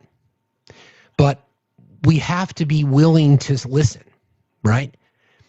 Like I've said, I'm not the one that's going to reach across the table because I'm not there. I'm not the one that's going to reach across the table and break bread. But if somebody wants to be, that transparent and potentially that vulnerable and truly, really want to deconstruct, I'm certainly there. I'll listen. It's going to take work, right? It's going to take a lot of work. It's going to take a lot of, the ability to sit there and, take the swords, take the sabers. Yeah, Legend said that. Trust but verify. Exactly. Trust but verify. So, yeah, thank you guys for allowing us to engage in that conversation because I think it's necessary. Really necessary. That's the point, right? If we're trying to change minds, it's a journey for us as well. Unknown Stunt, how are you today? I'm doing all right. How about yourself, Steve? Fine, thank you. What's on your mind? I just wanted to bring up something I was thinking about. I've been watching you for quite some time now, and I just want to say, love everything you're doing. And thanks. I know that you were on another live where you were speaking to our European friends, and the whole thing with NATO and how U.S. forces are slowing them down. I think I have an explanation for that, and it's just rolling around in my head. The reason being is because the training and everything else has gone stagnant again. The forces under Hexec has lost a lot of the brains, a lot of the thinking ability that it had during GWAT. And so now they are going back to older tactics, older thought processes, and everything else. For instance, they are now teaching trench fighting that is still the doctrine from the First World War, not learning from the Ukrainians and how it's done now. That was just what was running around in my head. Thank you, Steve, for letting me, just get that out there. Appreciate that. Thank you, friends, for joining. I appreciate you. Have a good day. It's a valid point, right? It's a valid point. If you think, again, if we unpack all of that, who does it lead to? It leads to Russia. It's got nothing to do with Arctic security. It's got more to Greenland in particular. It's because Greenland's cold and AI server farms need cold air. So fucking money, right? And it's a nod to Vlad because U.S. specific control over Greenland opens up things for him. Money.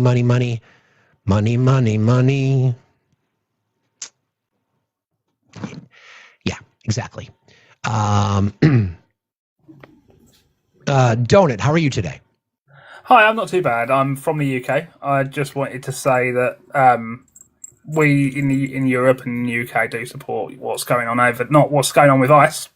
We're here. We're devastated by what's going on over in your country at the moment.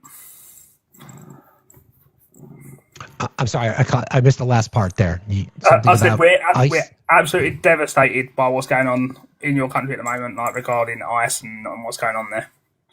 I appreciate you saying that. I watch the news, and I couldn't imagine being in that situation. So yeah, it's not a good day.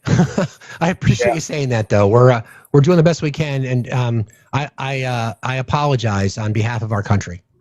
That's all I can say. That's all, we're here. I want to just say that I'm there to support. If anyone wants to reach out, whatever, I'm happy to have a chat if you're feeling shit. Thank you, Donut. Appreciate you for being here, and thanks for your words. Right. Appreciate it. Have a good day. Be safe out there. And you. Anytime, first of all, you want to get my attention, make your username Donut. That would definitely get my attention for sure. So, yeah. Okay. Yeah, can someone please come invade and kidnap our president? Yeah, there was an interesting conversation that Marco Rubio was pressed on. What if somebody came and took our president? Would that be okay? Would that be an act of war? And of course, he wouldn't answer. Of course not. Did I ruin the chat by bringing up ABBA? Sorry. Kens, how are you today? Hi, I'm good, thank you. How are you? Fine, thanks for asking. What's on your mind? So, a couple things. One, I've never been on a live, so I'm a little nervous. So I apologize for that. Oh, you're good. Don't worry about it. Thank you. One, the person who was speaking and was forever Trump and was getting emotional. That strangely affected me and had me getting a little emotional. And I think it's because of the people in my life who you just hope and pray that something like that happens to them, where they are publicly denouncing this man. And I'm thinking of like my dad, who is no longer with us, who doesn't get the chance to do that. But I just always wish that he would have been able to see the other side. So I just wanted to start by saying that. And empathy, as you were saying, we can't get anywhere without having empathy. And second, there's a lot of people that come on and talk about things that they can do and trying to figure out ways to help. And I felt the same way. I saw ICE activity in my neighborhood and I didn't know who to tell or what to do. I didn't want to go and post on, an app. And so I found in my local city, I found somebody doing a food or drive, like a food bank. And I contacted the person who did it. I sent them a message and said, I want to donate food. And so when they picked up the food for donation from my house, that's when I asked the person, hey, it's about trusting and not, you don't know these people. So you have to just trust your gut. And I said, is there any way I can help out? I need information I want to share with people. She invited me to a meeting of my local neighborhood. I met in person. I got put in a group chat. It's just little ways in how we can connect. You'd be so surprised in how you can get involved within your neighborhood. It's so important. And so now I'm getting involved with ways that we can look out for our neighbors, food drives. And I just wanted to bring that up that if you see somebody posting about something and ways to help, you can certainly try DMing them. And if they don't respond, that's fine. But it's a great way to just connect with people in your neighborhood. So it's all about getting organized. Exactly. I love that, Kens. That kind of that speaks right to the whole do something movement that we talk about here a lot, because doing anything is doing something, right? Whatever it is. And I always challenge people to try to even changing their habits a little bit about how in the past, maybe you walked by that houseless shelter. Maybe the next time you walk by, you drop off a pair of socks or a pack of socks or menstrual products or, whatever that might be. There's always something all of us can do. And exactly. The world needs empaths right now. The world really needs empaths right now. And that also time to shine. Inspired me to have in my car, I have bags of just like grab bags that I can give to people. It's really cold where I am right now. So in the bag, I have a can of beans, I have a toothbrush, I have body wipes, I have hand warmers, I have an emergency blanket, and all of these things you can get bulk. Let's not buy them today, or that would be a good day to buy. I don't know how, but just when I see somebody, I live in a city, I just roll down my window and say, here's some things that, hand warmers and stuff. And I think just having those ready, it's so easy. And it's just an immediate thing that you can help to do to help your neighbors. So just an idea. I love that, Ken. Thank you so much for doing something. And like I said, empaths unite. We got a lot of work to do. Thank you, friend, for being that. Thank you for being amazing. Thank you. I appreciate you. Thank you for having me. You did a great job, by the way. Thank you. You got it. Have a great day. Be safe. All those things, right, you guys? I mean, God, I love that shit. Jesus, I love that. We just have to think differently, right? We really have to think differently.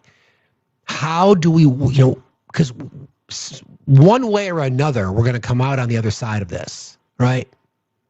And you don't have to tell anybody who's in a marginalized community what it's been like. You don't have to tell them. They know. The only people who really haven't suffered, demographically speaking, are white people, right? Because we've always had the advantage of privilege. We've always had a seat at the table. We've never had the same hurdles in our way. So now you're really going to see what is it going to look like once we're through this. I have hope. The hope that I have is that the helpers will win. In the immortal words of Mr. Rogers, look for the helpers. And people like Ken's and people like our community and our amazing mod team and the organizations that we've connected with and all of you all. That's what we have to lean in on. And it's going to take work, right? It's going to take work. It's going to take commitment. It's going to take being uncomfortable. It's really going to take being uncomfortable. It might mean taking risks, right? But what's the point? What's the point if we don't fight? Because if we don't fight, what do we have left? And I'm a firm believer in the power of the peaceful protest. I wrote about it. You can see it. Like I said, I wrote about it. It's on my Substack page. Go check it out. Leave a comment, please. We got work to do. We got a lot of work to do, and we'll get there. But we have to keep the eye on the prize. It's my kids. It's your kids. It's people we don't know. It's neighbors. It's friends. It's family, and we just got to be ready for the ready for war, as they say. But it's a war of humanity. I mean, I don't know. I don't know how else to describe it other than that, right? I don't mean to be hyperbolic, but isn't that what it is? Isn't that who we're fighting for? People we don't know? I hope so. I hope that's what people realize. Phaser, how are you? Hi, Steve. I'm good. How are you? Fine, thank you. What's on your mind? So my brain, the ADHD and empath in me was just rolling after the hopeful Trump denouncer. Sure. So I have so many ideas of things that I want to do, ideas for content and things like that. I just don't create content. I have no idea how to do it. Really, I was going to reach out to Sam probably to look for some suggestions. But anyways, I started, he got me realizing, well, and I've thought this for a long time, actually, with MAGA, it's going to take a certain type of person to reach a certain type of person, if that makes sense. Like, yeah, like for, like his, he probably had hundreds or thousands of people tell him the same things that his uncle did, but it was until his uncle told him that that's what unlocked that door. And that's true for, I think, for a lot of people. Most YT seniors that are MAGA are not going to be open-minded to listening to young people tell them, where they're wrong, or try to show them evidence of the truth in things. They need most likely a senior YT man to tell them things to make that breakthrough. And with the exception of maybe a grandchild, and then you take into consideration too, people learn differently, visual learning, repetition, audio, all those different techniques, figuring out what kind of things. And I'm sorry, this is all for people that want to do something, but don't know what to do. And they have MAGA in their life that they want to reach. Just learning, how do they best learn and absorb information and kind of going that route. Sorry, I lost my train of thought. But it's okay. It's okay. Let's go back. Well, let's go back. let's go back a second to how you started this, about how you're, whether it's creating content or whatever that is. I don't want, and I'm not saying you are in this spot, Phaser, but a lot of people are like, I don't know what to do. Well, maybe don't worry about the what. Maybe just worry about the action. Whatever it is, like whatever it is. If we're talking about really propping up communities that are under threat every single day, or it's about showing a Yeah. skill set that you have that might be able to provide to your community. It could be I remember when my kids were little, I lived in a different spot. We set out a table right at the bottom of our house on a sidewalk with colored chalk, sideway Yep. chalk. And we're like, oh, maybe that'd be kind of interesting. We'll see what happened. It turned into this big thing. They covered it in our local newspaper because the entire sidewalk got crayoned and sidewalk chalked. It was awesome. We had no idea that was going to happen, but that's something. Yeah, that you could do. I listen to you literally every day. Thanks. And let me, I guess, give a little bit more specific example. Like, I listening to lives for the last couple of years, like, it is very evident how uneducated people are, and especially the younger generation. They tend to latch on to what they're told, whereas the older generations, I think, at least have some more of a basis of education. But even a lot of people don't have a clue about how our government works. And to be honest, I had no idea how our government worked. Really, I mean, I knew the basics, but the amount of knowledge I have now, thanks to creators like yourself and many other, I feel like knowledge is power. It's so cheesy to say, but oh my God, knowledge is power. True. Yeah. And so I had started thinking, like, I'd love to do just like a back to basics, like creating content that's just back to basics, kind of breaking down how things work in relation to what's going on now. Like, not, just as education, not like taking a political side on it necessarily, but, just making videos of some sort, breaking down the basics and explaining the process of things, and then relate it to something that's happening right now. And when I've made like 2 videos and they were in 2020 when I was battling cancer.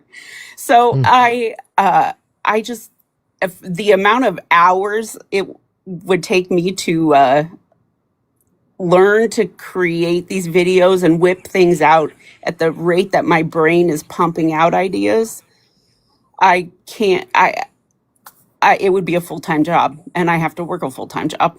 So I was going to kind of reach out to, like, I would love to pair with somebody who's great at actually doing the wanting more ideas, something like that, kind of partnering people together. Even, if, I don't know, are you planning on doing a website at all for the Do Something? Well, yeah, we have an Instagram page now that we just recently launched. There's a few things. There'll be a daily. I guess I can share this. So the plan would be to have daily posts, like a YouTube series, a YouTube channel, a blog. Probably not a website per se, because that's a little bit more static. It's probably going to be. We're probably going to rely on some social platforms, whether it be this or TikTok or Twitch or whatever it might be, IG. Yeah. That will be our analog. Okay. Sort of, or I should say our catalog. Yeah. And I was just kind of thinking, if you got to a point where you could access like a .com thing where, somebody had mentioned earlier, like, where you can go to do something and it just like categorizes things, and you can go down, there's just all these ideas that are put together, and you click like each idea is a hyperlink. So let's say you click on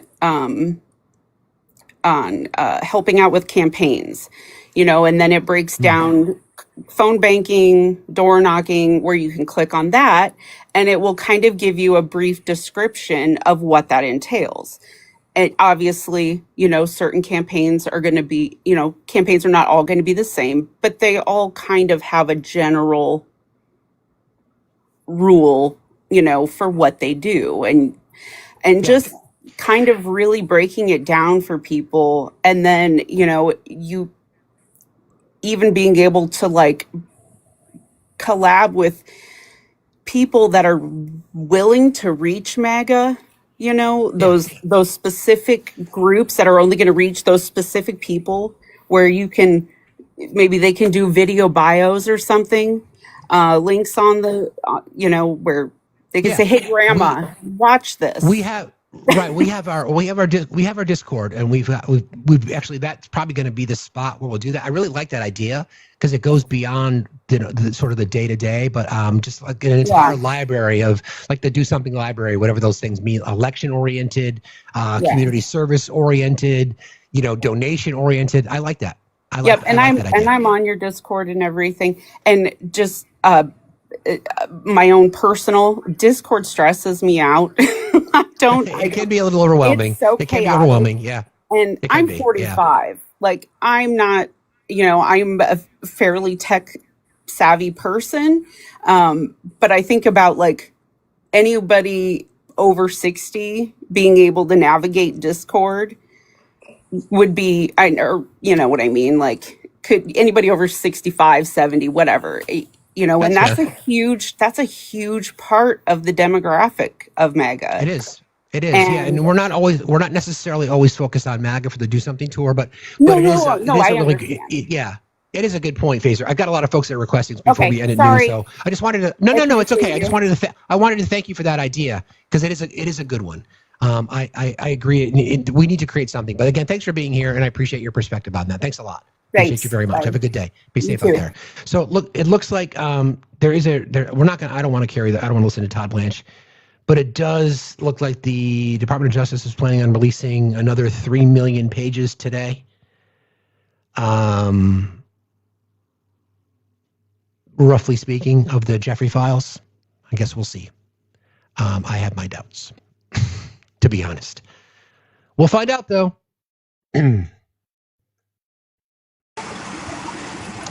Jacob, how are you? Hello, sir. I'm good. How you doing? So you got a lot of background noise. Jacob. Can barely hear you. Yeah, I'm sorry. I'm in a warehouse right now. I'm not work. I apologize. If it's too... It's okay. I just can't hear you, man. If you want to get a quieter spot, I'd be happy to bring it back up. My own brain would be I wouldn't survive that conversation. Hello, my friend. How are you today? Hello, brother. Done with surgery number 2, so now my peepers work, and it's weird as hell. Weird as hell. I had no idea how blind I was. Wow, that's cool. That's great. Yeah, congratulations. That's great.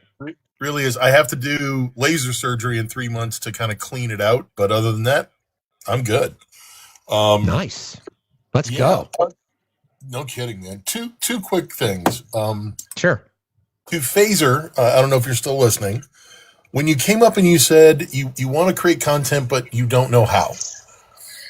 As a old beat up actor, one of the first things we learn is when you're creating character, talk about truth, talk about things that maybe your experiences can reflect on.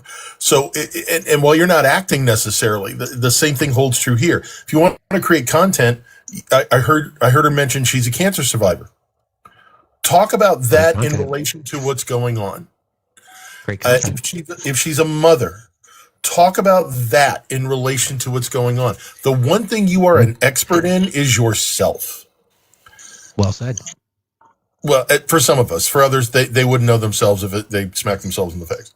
But the one thing you know a lot about is what is going on in your life, whether it's big things or moments. Talk about those. It doesn't require, I don't have to sit back and look at, I have to be an expert in politics. No, keep researching, do the education part, but talk about what you know. It's pretty simple. And then the content will just start to flow. But the second thing with that kid that came up earlier, who said he was, a recovering MAGA, I don't believe him.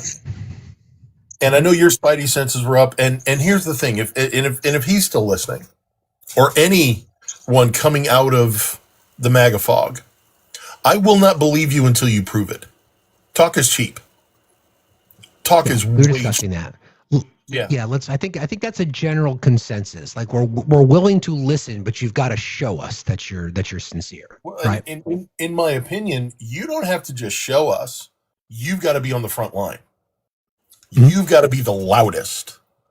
You can't just join our momentum. Nope. You want to make us join your momentum.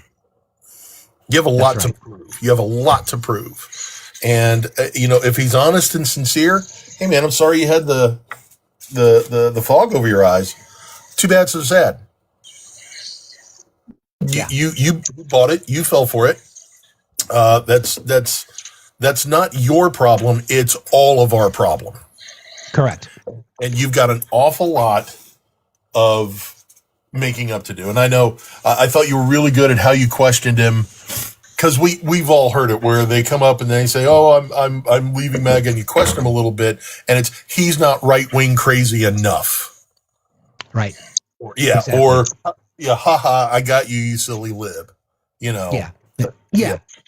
But like we've discussed before, though, like if we are who we say we are, right? People on the left, people who are empathetic. If there are people, we have every right, every justification to be skeptical. No doubt about it. No doubt about it.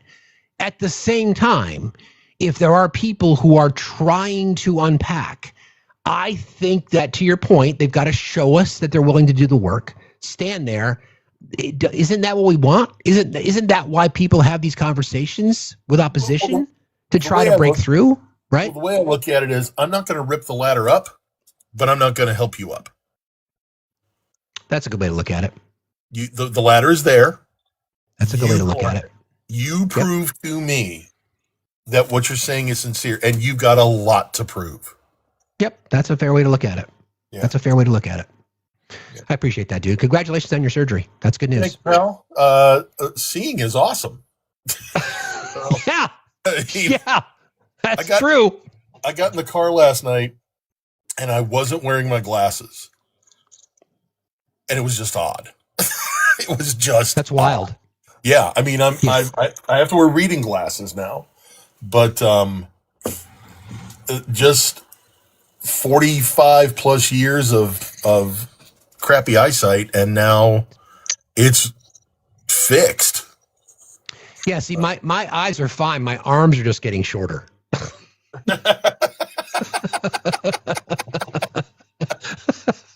I appreciate you, brother. Thanks for being here today. Happy Friday. Talk to you later.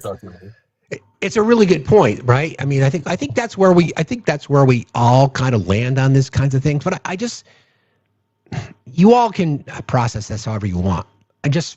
If we are who we claim to be, right?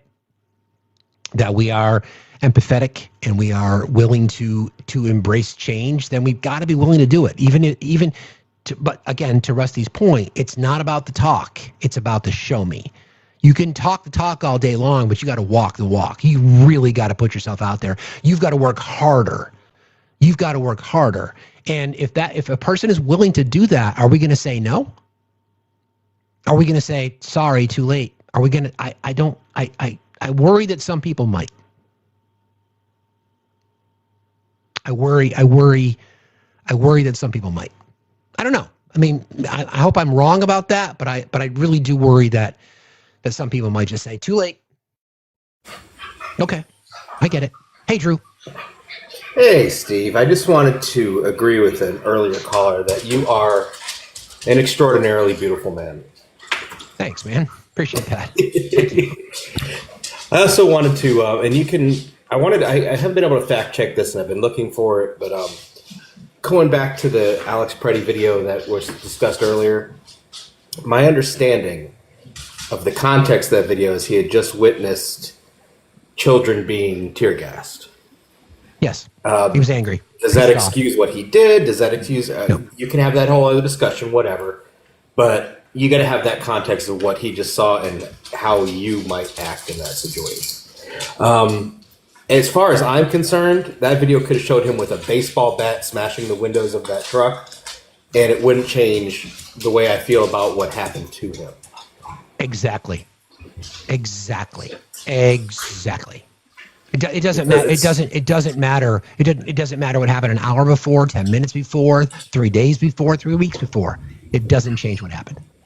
Yeah, because I mean, we see in these situations, and it's understandable. People romanticize the victims and everything, and I think that's important. We need to see their humanity. Okay, but it's the fact that they're human beings, and that yes, they're going to have flaws. Yes, they're going to. It's like you talk about with candidates. You know, you can't just expect perfect candidates. These folks who are going to get that this is going to happen to, and it is going to happen again. I wish it wouldn't, but I'm sure it's going to happen again. We're going to find out good and bad things about them too. Either way, exactly. What we're looking at is this is not acceptable by any stretch of the imagination. Correct. Just one last thing. Thank you again for another great week of entertainment. Thanks, I wanted everybody to keep in your hearts this weekend and in your minds. I'm in South Carolina. I'm in upstate South Carolina. We are expecting a pretty rough winter weather weekend. For you, it's just a Tuesday, I guess. You know, we're expecting about 7 inches of snow. We're expecting about 7 inches of snow, which in your area is probably a light dusting. Around here, it could be catastrophic for a lot of people and for our systems. We're just not equipped for it. I mean, last weekend, we had roughly 1 to 2 inches of snow, which became ice, and it shut things down. I mean, my son didn't go back to school until yesterday because of it, and there was 2-hour delay yesterday because there was still ice on some of the roads. But just keep people in mind this weekend. I was able to get out yesterday, and so I'm not doing any shopping today, but I was able to get out yesterday and make sure we have everything that we need. So hopefully, you know, we were able to keep power last time. I'm really hoping we're able to keep power this time. One of the weird blessings of Helene was that it seemed to have cleared out some of the dead wood that causes these outages. Yeah. So we're hoping for the best, but you know, if it does come to fruition that we do get roughly 7 inches of snow, just keep us in mind because we're just not equipped for it. I bought myself a shovel. I'm ready to go, but just everybody keep those folks in mind. It might be a rough weekend for some of your friends and neighbors. That's a really good call, Drew. Thanks for saying that. I appreciate you, friend. Have a good weekend. Be safe out there, okay? Thank you, sir. You too. Thanks, brother. See you later. That's a really good call. I know it's been a rough week for a lot of people. A lot of people in our community and our little family have got crazy weather. We've got like 3 feet of snow. It's supposed to be like 17 below zero tonight. Yeah, I joke about it. We are used to it. You know, we're built a little differently up here for sure. But I'm kind of done with it, to be honest. I'm kind of done. So just please just be safe. Please just be safe. Hi, all my beautiful people. Hi, the Common Sense Academy of Facts. Hi, how are you?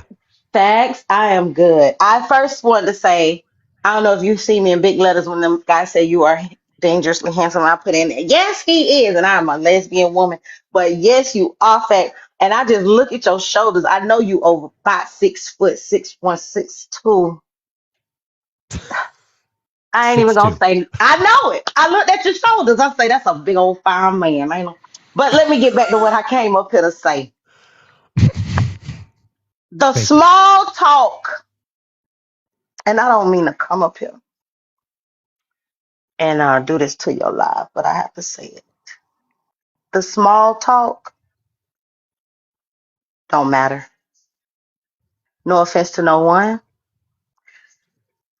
We don't care about the small talk. Let's get up here and talk about the shit that needs to be talked about. I'm not here to control Facts Live, but I'm just so tired of the small talk.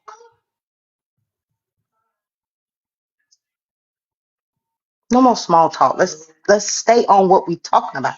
Because small talk is so easy to be talked about to wash over what we're talking about today. It's just annoying as freak. Don Lemon is arrested. Renee Good is murdered. excuse me, is no longer here.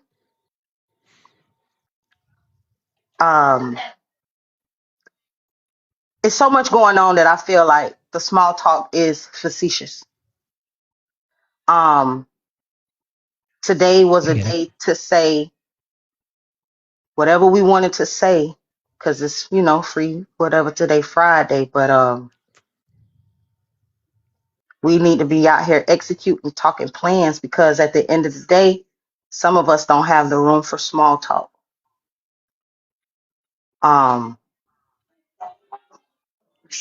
don't mean to be that person, but I just, I'm just gonna, I say what no one else is saying, if that makes sense. I get it. I know exactly what you're saying. Okay. I think that's the point. I think that's exactly the point that we're all trying to make, is talk is cheap. Mm-hmm. Talk is cheap. With that being said, if people are willing to back up their talk with action. Renee, you know what I'm doing? I'm sorry. I don't mean to cut you off. I just heard someone say, what are you doing? You know what I'm doing as a Black woman? I voted with the 92%. That's right. Not only did I vote with the 92%, I'm speaking to other women that don't look like me as well, and speaking with them about how is it that they can infiltrate in their families and change the minds of those, Renee. So that's what I'm doing. I made it clear to my Anglo-Saxon counterparts that I'm not going out there to put my life on the line for nobody. But what I can do is sit on this app and communicate with others and get an understanding, or I can have a conversation with I can have a conversation with someone at the grocery store. I'm doing my part, because see what I did almost 2 years ago drained me. So instead of sitting here being victim, I'm empowering, I'm educating myself. So by the time Trump is out of office, I'll have a whole nother degree. So not only am I educating myself, I'm also spreading awareness amongst others. So I'm learning and doing the work at the same time. I could care less about what you're doing, so I'm not going to ask you. But you asked me. So let me make it clear to you, Renee, what I'm doing. Okay? Now, I'm not going to let you mess up my conversation or my train of thought, but I just had to let you know of what I'm doing. And if you up here, Renee, and ain't balls enough to get in the chat or get up here and speak, just stay in the comments.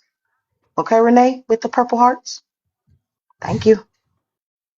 Now, facts. Sorry. Yes, it's okay, my friend. That's all I had to say. I'm going to get up off here. I don't want to take up all your time, but I just want to say, I feel like sometimes the small talk can be a distraction. Sometimes the small talk, because of being not comfortable at the moment. So sometimes it's easy to hop up here and talk about things that don't really have nothing to do with what we're talking about. But I just feel like it's being noticed. If it's being noticed by me, I know it's being noticed by others. And that's all I had to say. I love you, Facts. Friend. I love you too, friend. And you continue being great. Thank you. You have a great weekend. Be safe out there, okay? You too. You too. All right. Bye-bye. All right, bye. Great point. Talk is cheap. Talk is cheap. Everybody wants to find something to complain about. Stop fucking complaining. Start doing. Less talk, more action. Lord Dog, how are you today? I'm good. How are you? Fine, thank you. What's on your mind? I just wanted to let Phaser know. I think that was her username that was just up. I just wanted to let her know that I have been inspired by you and to do something. And I've registered a domain, and my daughter and I have started building something. We're kind of calling it a collective. And it's kind of a balance between like practical action, teaching people how to grow their own food, how to fix things, other kind of skill sharing type of education, and like an intellectual foundation, like a library of sorts. I love that. But we're also building into it like a forum component, so people can join and talk with other people kind of like a message board type of thing. We're, kicking it old school. But yeah, it's not ready yet, but it is being built, and actually registered DoSomethingCanada.ca, but it is for everybody, anybody and everybody. I love it. Yeah. So I love it. It actually, I wanted to start it first in my neighborhood, but then I was like, why limit myself to such a small area? So, and yeah, go ahead. Sorry. I was just going to say you have a lot of background noise, but I just wanted to say thank you for that. That's an example. That's a model for others. You use skills that you have to make a difference.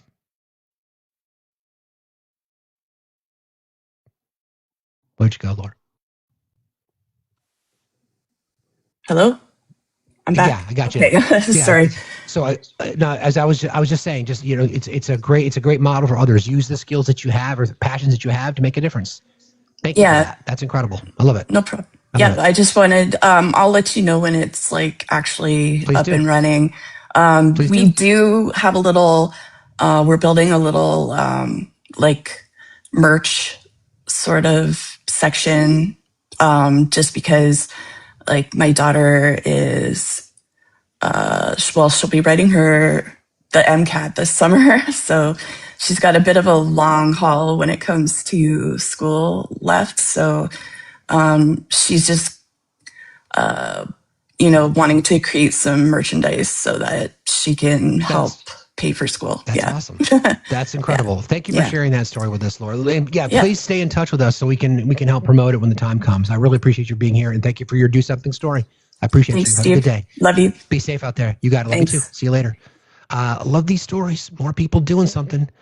More people. Victoria, I saw you. If you wanted to come back and request up, love to have you come up and chat.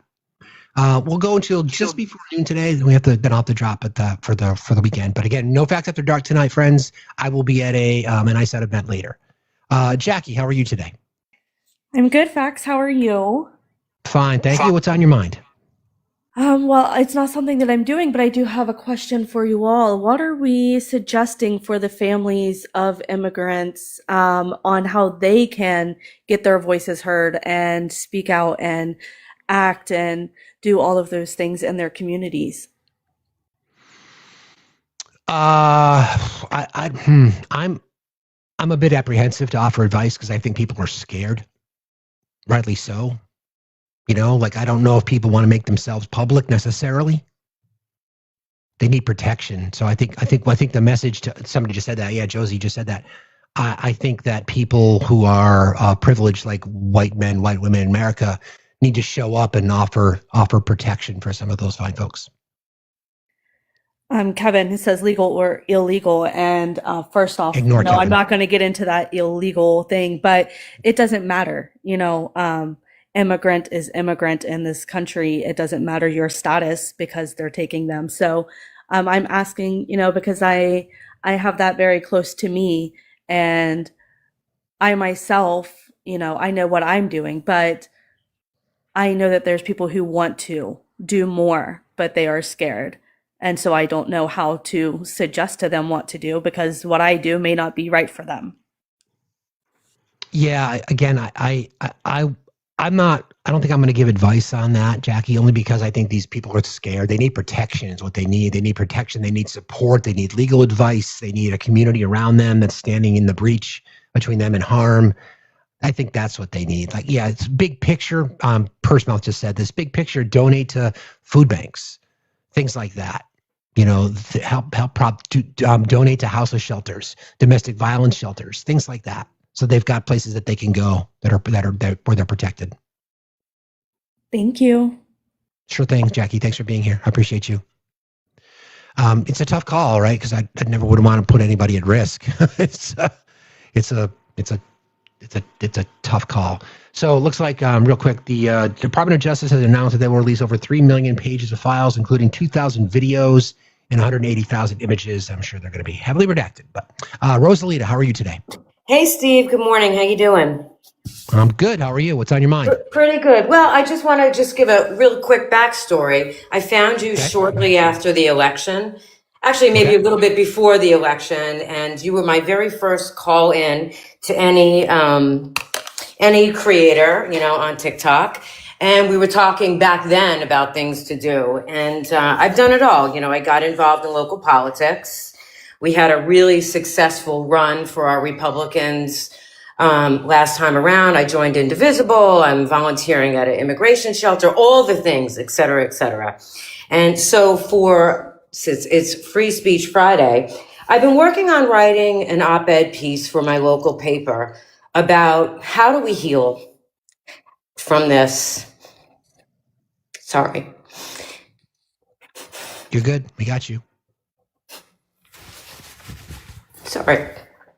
It's okay. I think I cried last time too. It's all right. But how do we heal from this? Like, as a society, as people, how are we going to heal from this? I'm a unifier. I'm a unifier. But how am I going to work with people, talk with people if they see the opinion about the murders going on so differently? If they, believe, that our immigrant community are all evil, et cetera, et cetera. I'm generally more articulate. I'm sorry, I got a little worked up. But, so I'm writing this piece and I want to be one of the people that helps to heal us. Who are we as Americans? We're no longer the land of the free. We no longer help countries that need our help. We're alienating our allies, all the things that everybody in this chat knows. How are we going to get through this? After 9/11, as a New Yorker, after 9/11, we were all unified because we were unified in this horrible tragedy. Mm-hmm. But all the other, this is different now. I just don't know where we're going to be. I have kids, they're just starting out in life. What is it going to look like in 5 or 10 years? Who are we? What are we going? How are we going to heal? If he's gone tomorrow, we still have this very, very deep ingrained belief in what this MAGA movement is. And at this point, they seem to be doubling down. And my analysis is that, it's self-preservation for them. I want to feel for them. I want to help heal. It's self-preservation. If they have to admit that they've been propagandized or that they've been lied to or that, the truth really comes out, who are they? So I think that they're just doubling down on their beliefs. And God, the most horrific stuff is coming out of people. How are we going to get through this? How am I going to write this piece on how we heal? I don't know. I don't know if we can. There's a lot to unpack there. There is. The way I look at it is that I believe in the human spirit, right? Like I am truly this, I'm a bit of a unicorn for people my age, but I truly believe the in the kindness of others. Me too. Like, Yes. I'm not a religious man, but I'm certainly connected to all kinds of the karma of the universe, and I believe in the universal balance of karma. The more positive you put into the environment, the more you're going to get out of it. Yeah. The more kindness that you show towards others. I mean, I don't do things for others because I want something in return. Sure. I just do it because it's the right thing to course. do. But the more we do of that, the more we do of that, the better off we're all going to be. And I think by osmosis, people will benefit from kindness of strangers.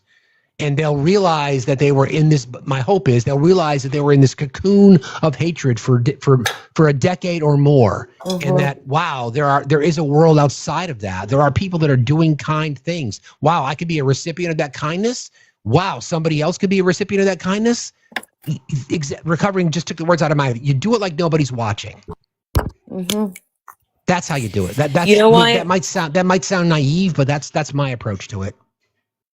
Well, it's funny. I mean, that's really well said. And I share those same values. And, my kids leave, when they were still here, they'd leave in the morning and I say, be kind, do something, whatever. But the reason why I'm struggling is because those beliefs, like you were just saying, like I'm agreeing with you, are fading away because I do. And that's something I actually wrote in the draft of this piece, which is, I believe in the goodness of people. I believe that most people inherently are good and do have the, even if they have to dig for the empathy, it's there and they could show it. But the reality of it and the reality of what I'm seeing in people, and it's silly, but even comments that I'm reading online. Wow. Joseph Goebbels convinced the Germans that Jews had tails. Correct. Okay. Fox News has done the exact same thing. Correct. And, the control of the media is what has me terrified, not the economy. The control of the media and the information that the country receives is what is terrifying. The fascist part of it. So I don't want to say I'm losing hope. I was at a dinner last night with 25 incredible women and we were all talking and everyone's sort of losing. I don't want to say it. Don't make me say the words, but it'd be nice to stick my head in the sand for a day, but I know I can't. So you can't. You've got to turn that the frown upside down. Yeah. You've got to turn that energy outward towards others because that's what they want. They want you to stop. They want us to stop. They want you to, exactly. Hang in there, okay? I Thanks, appreciate your Steve. perspective You on be things. well. You got it. Have a great weekend. You too. Bye. You too. Thanks a lot. See you later. All right, bye. That's kind of the point, right, friends? The whole. What do you got, buddy? You want joy? Play with a golden retriever. That's what they want. They want us to give up, right?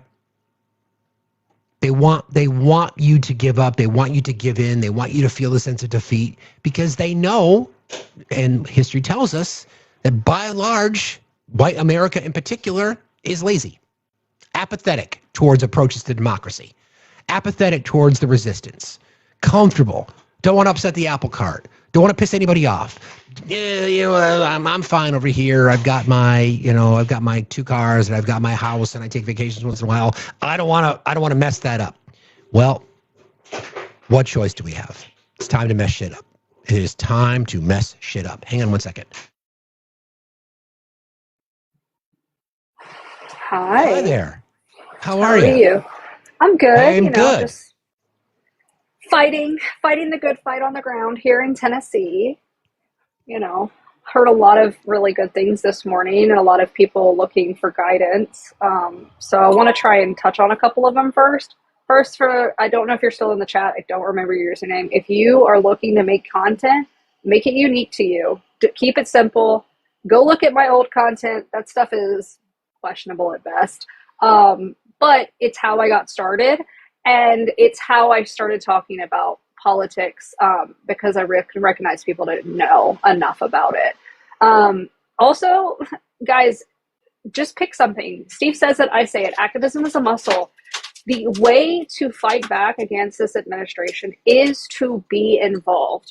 You will feel more empowered getting involved. Pick something small, do it, and move forward. If you're not sure what to do, join your local state like your local county parties. They have need for you right now. This is a local level. They can help you learn about the system that you're working within and push back against it.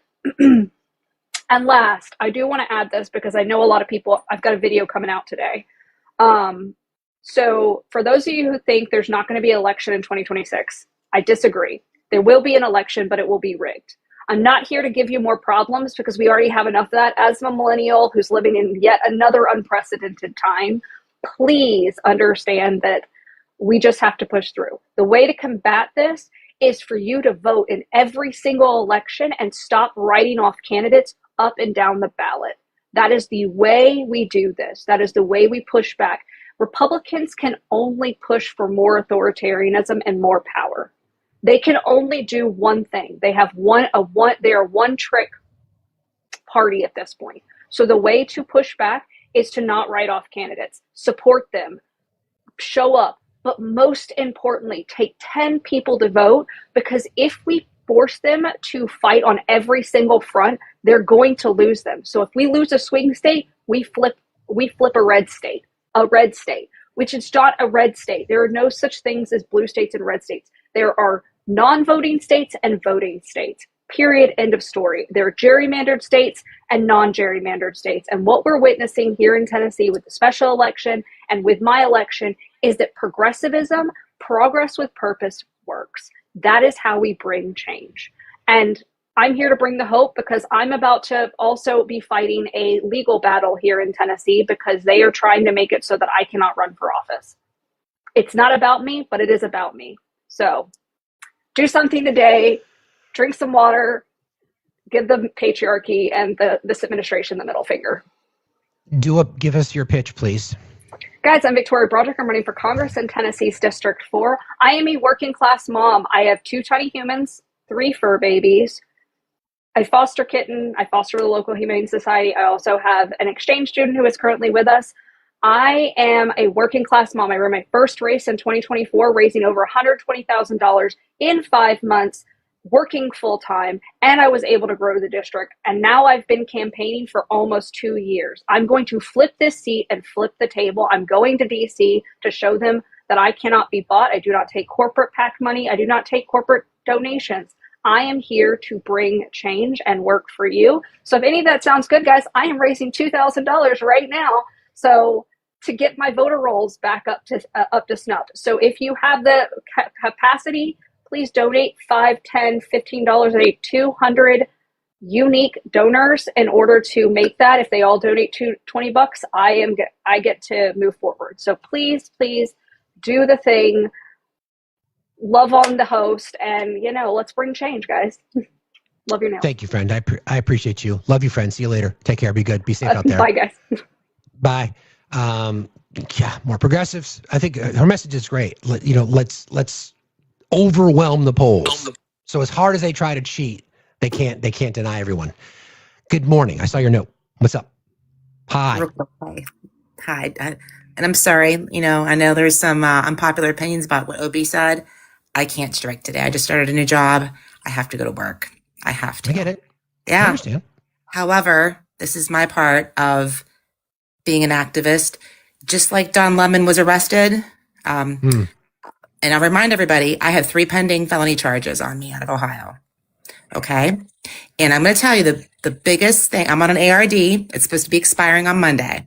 Guys, there's 1,000 people in this room, and Steve yourself.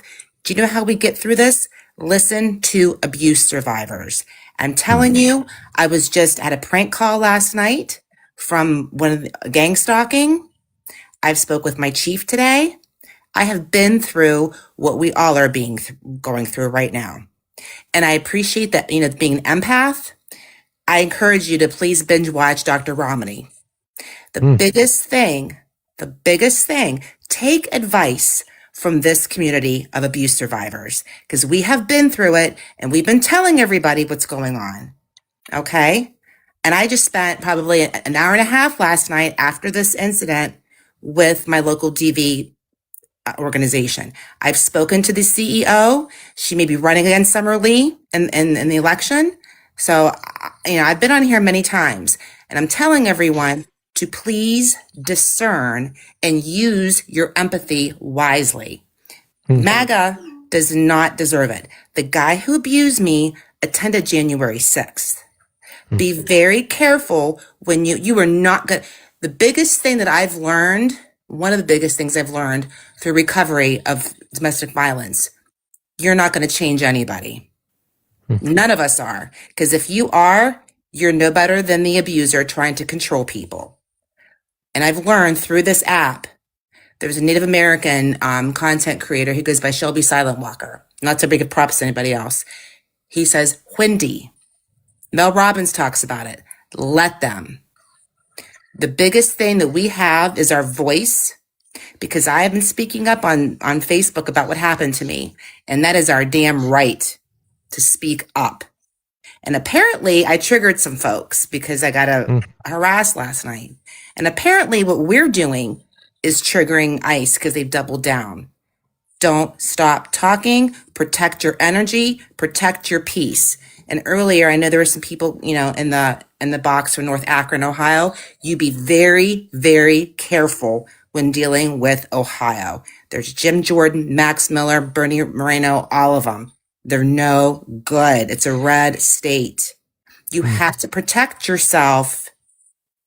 I'm not trying to, tell people what to do, but just like the last person said, find what's passionate for you. If you can't strike today, and I agree and disagree with Obi because it's like people are going to be striking today. Well, we're going to shop tomorrow and yesterday. So the money's still going to be out there. I get it. Yeah, exactly. And I get it. Absolutely. And it's hard, and this the funny thing is I tried to go through the legal route and hold Medina County Sheriff's Department accountable. They want me to. There's people last night, they wanted me to react. I didn't take the bait. But guess what? I will be writing 2 self-published books, starting my coaching business at the end of this year. And I will be having GoFundMe. So you can do other things. Don't play the game. They want you to. And when you have empathy, I have forgiveness and empathy for people who didn't intend to hurt me. A lot of people have hurt me. Law enforcement, lawyers, a lot. I don't have forgiveness for them or empathy at all. Karma comes around. Yes. So that's my word of advice. Stay close to the abuse survivor community. There's a lot of wisdom. And and I never asked to be part of this. And just like Don Lemon, he's seeing now the weaponization of law, the weaponization of things. It's being used against us. And again, I have firsthand experience. I'm just warning everybody. We are going to have, I agree with the other individual. We are going to have midterms. They're going to be rigged. They're going to be fixed. Make sure you're checking your I can't talk right now. I'm sorry. Like your voter roll, your registration. Check all that. Yeah. Do everything you can. Get involved, and we are privileged. And the only reason I speak up is because I am, I'm starting. I get it. I'm starting to see, a guy. You said it was Dr. Ramani, right? Dr. Ramani? Dr. Ramani, Ramani. Yeah, she talks about the summit. When you get to a healing stage, and I'm really glad there's. I want to get to another guest. So if you could just wrap up this one spot, thank you. Appreciate that. What she talks about when you're healing, it's not hating somebody, it's not missing them, it's indifference. Right. Apathy.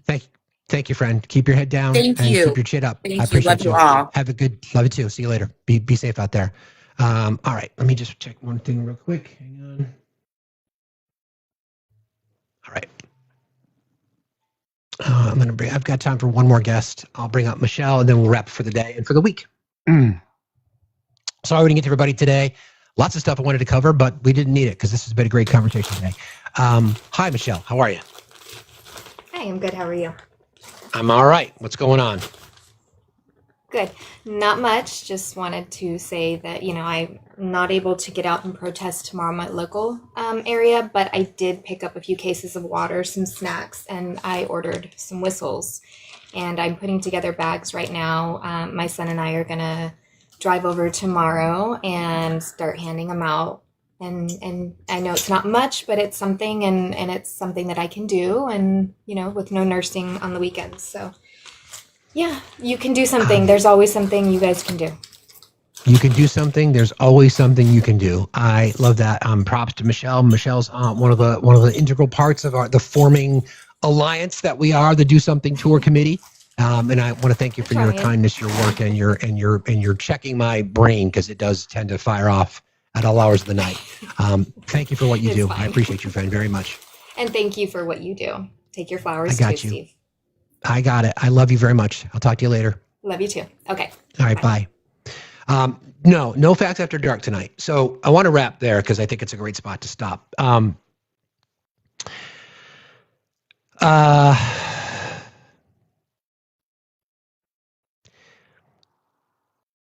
when fascism really takes hold, when people just accept the normalization of cruelty, when people are just like, it's not cruel enough for me to be involved, or they didn't beat that person up enough, or what's 1 or 2 American citizens losing their life.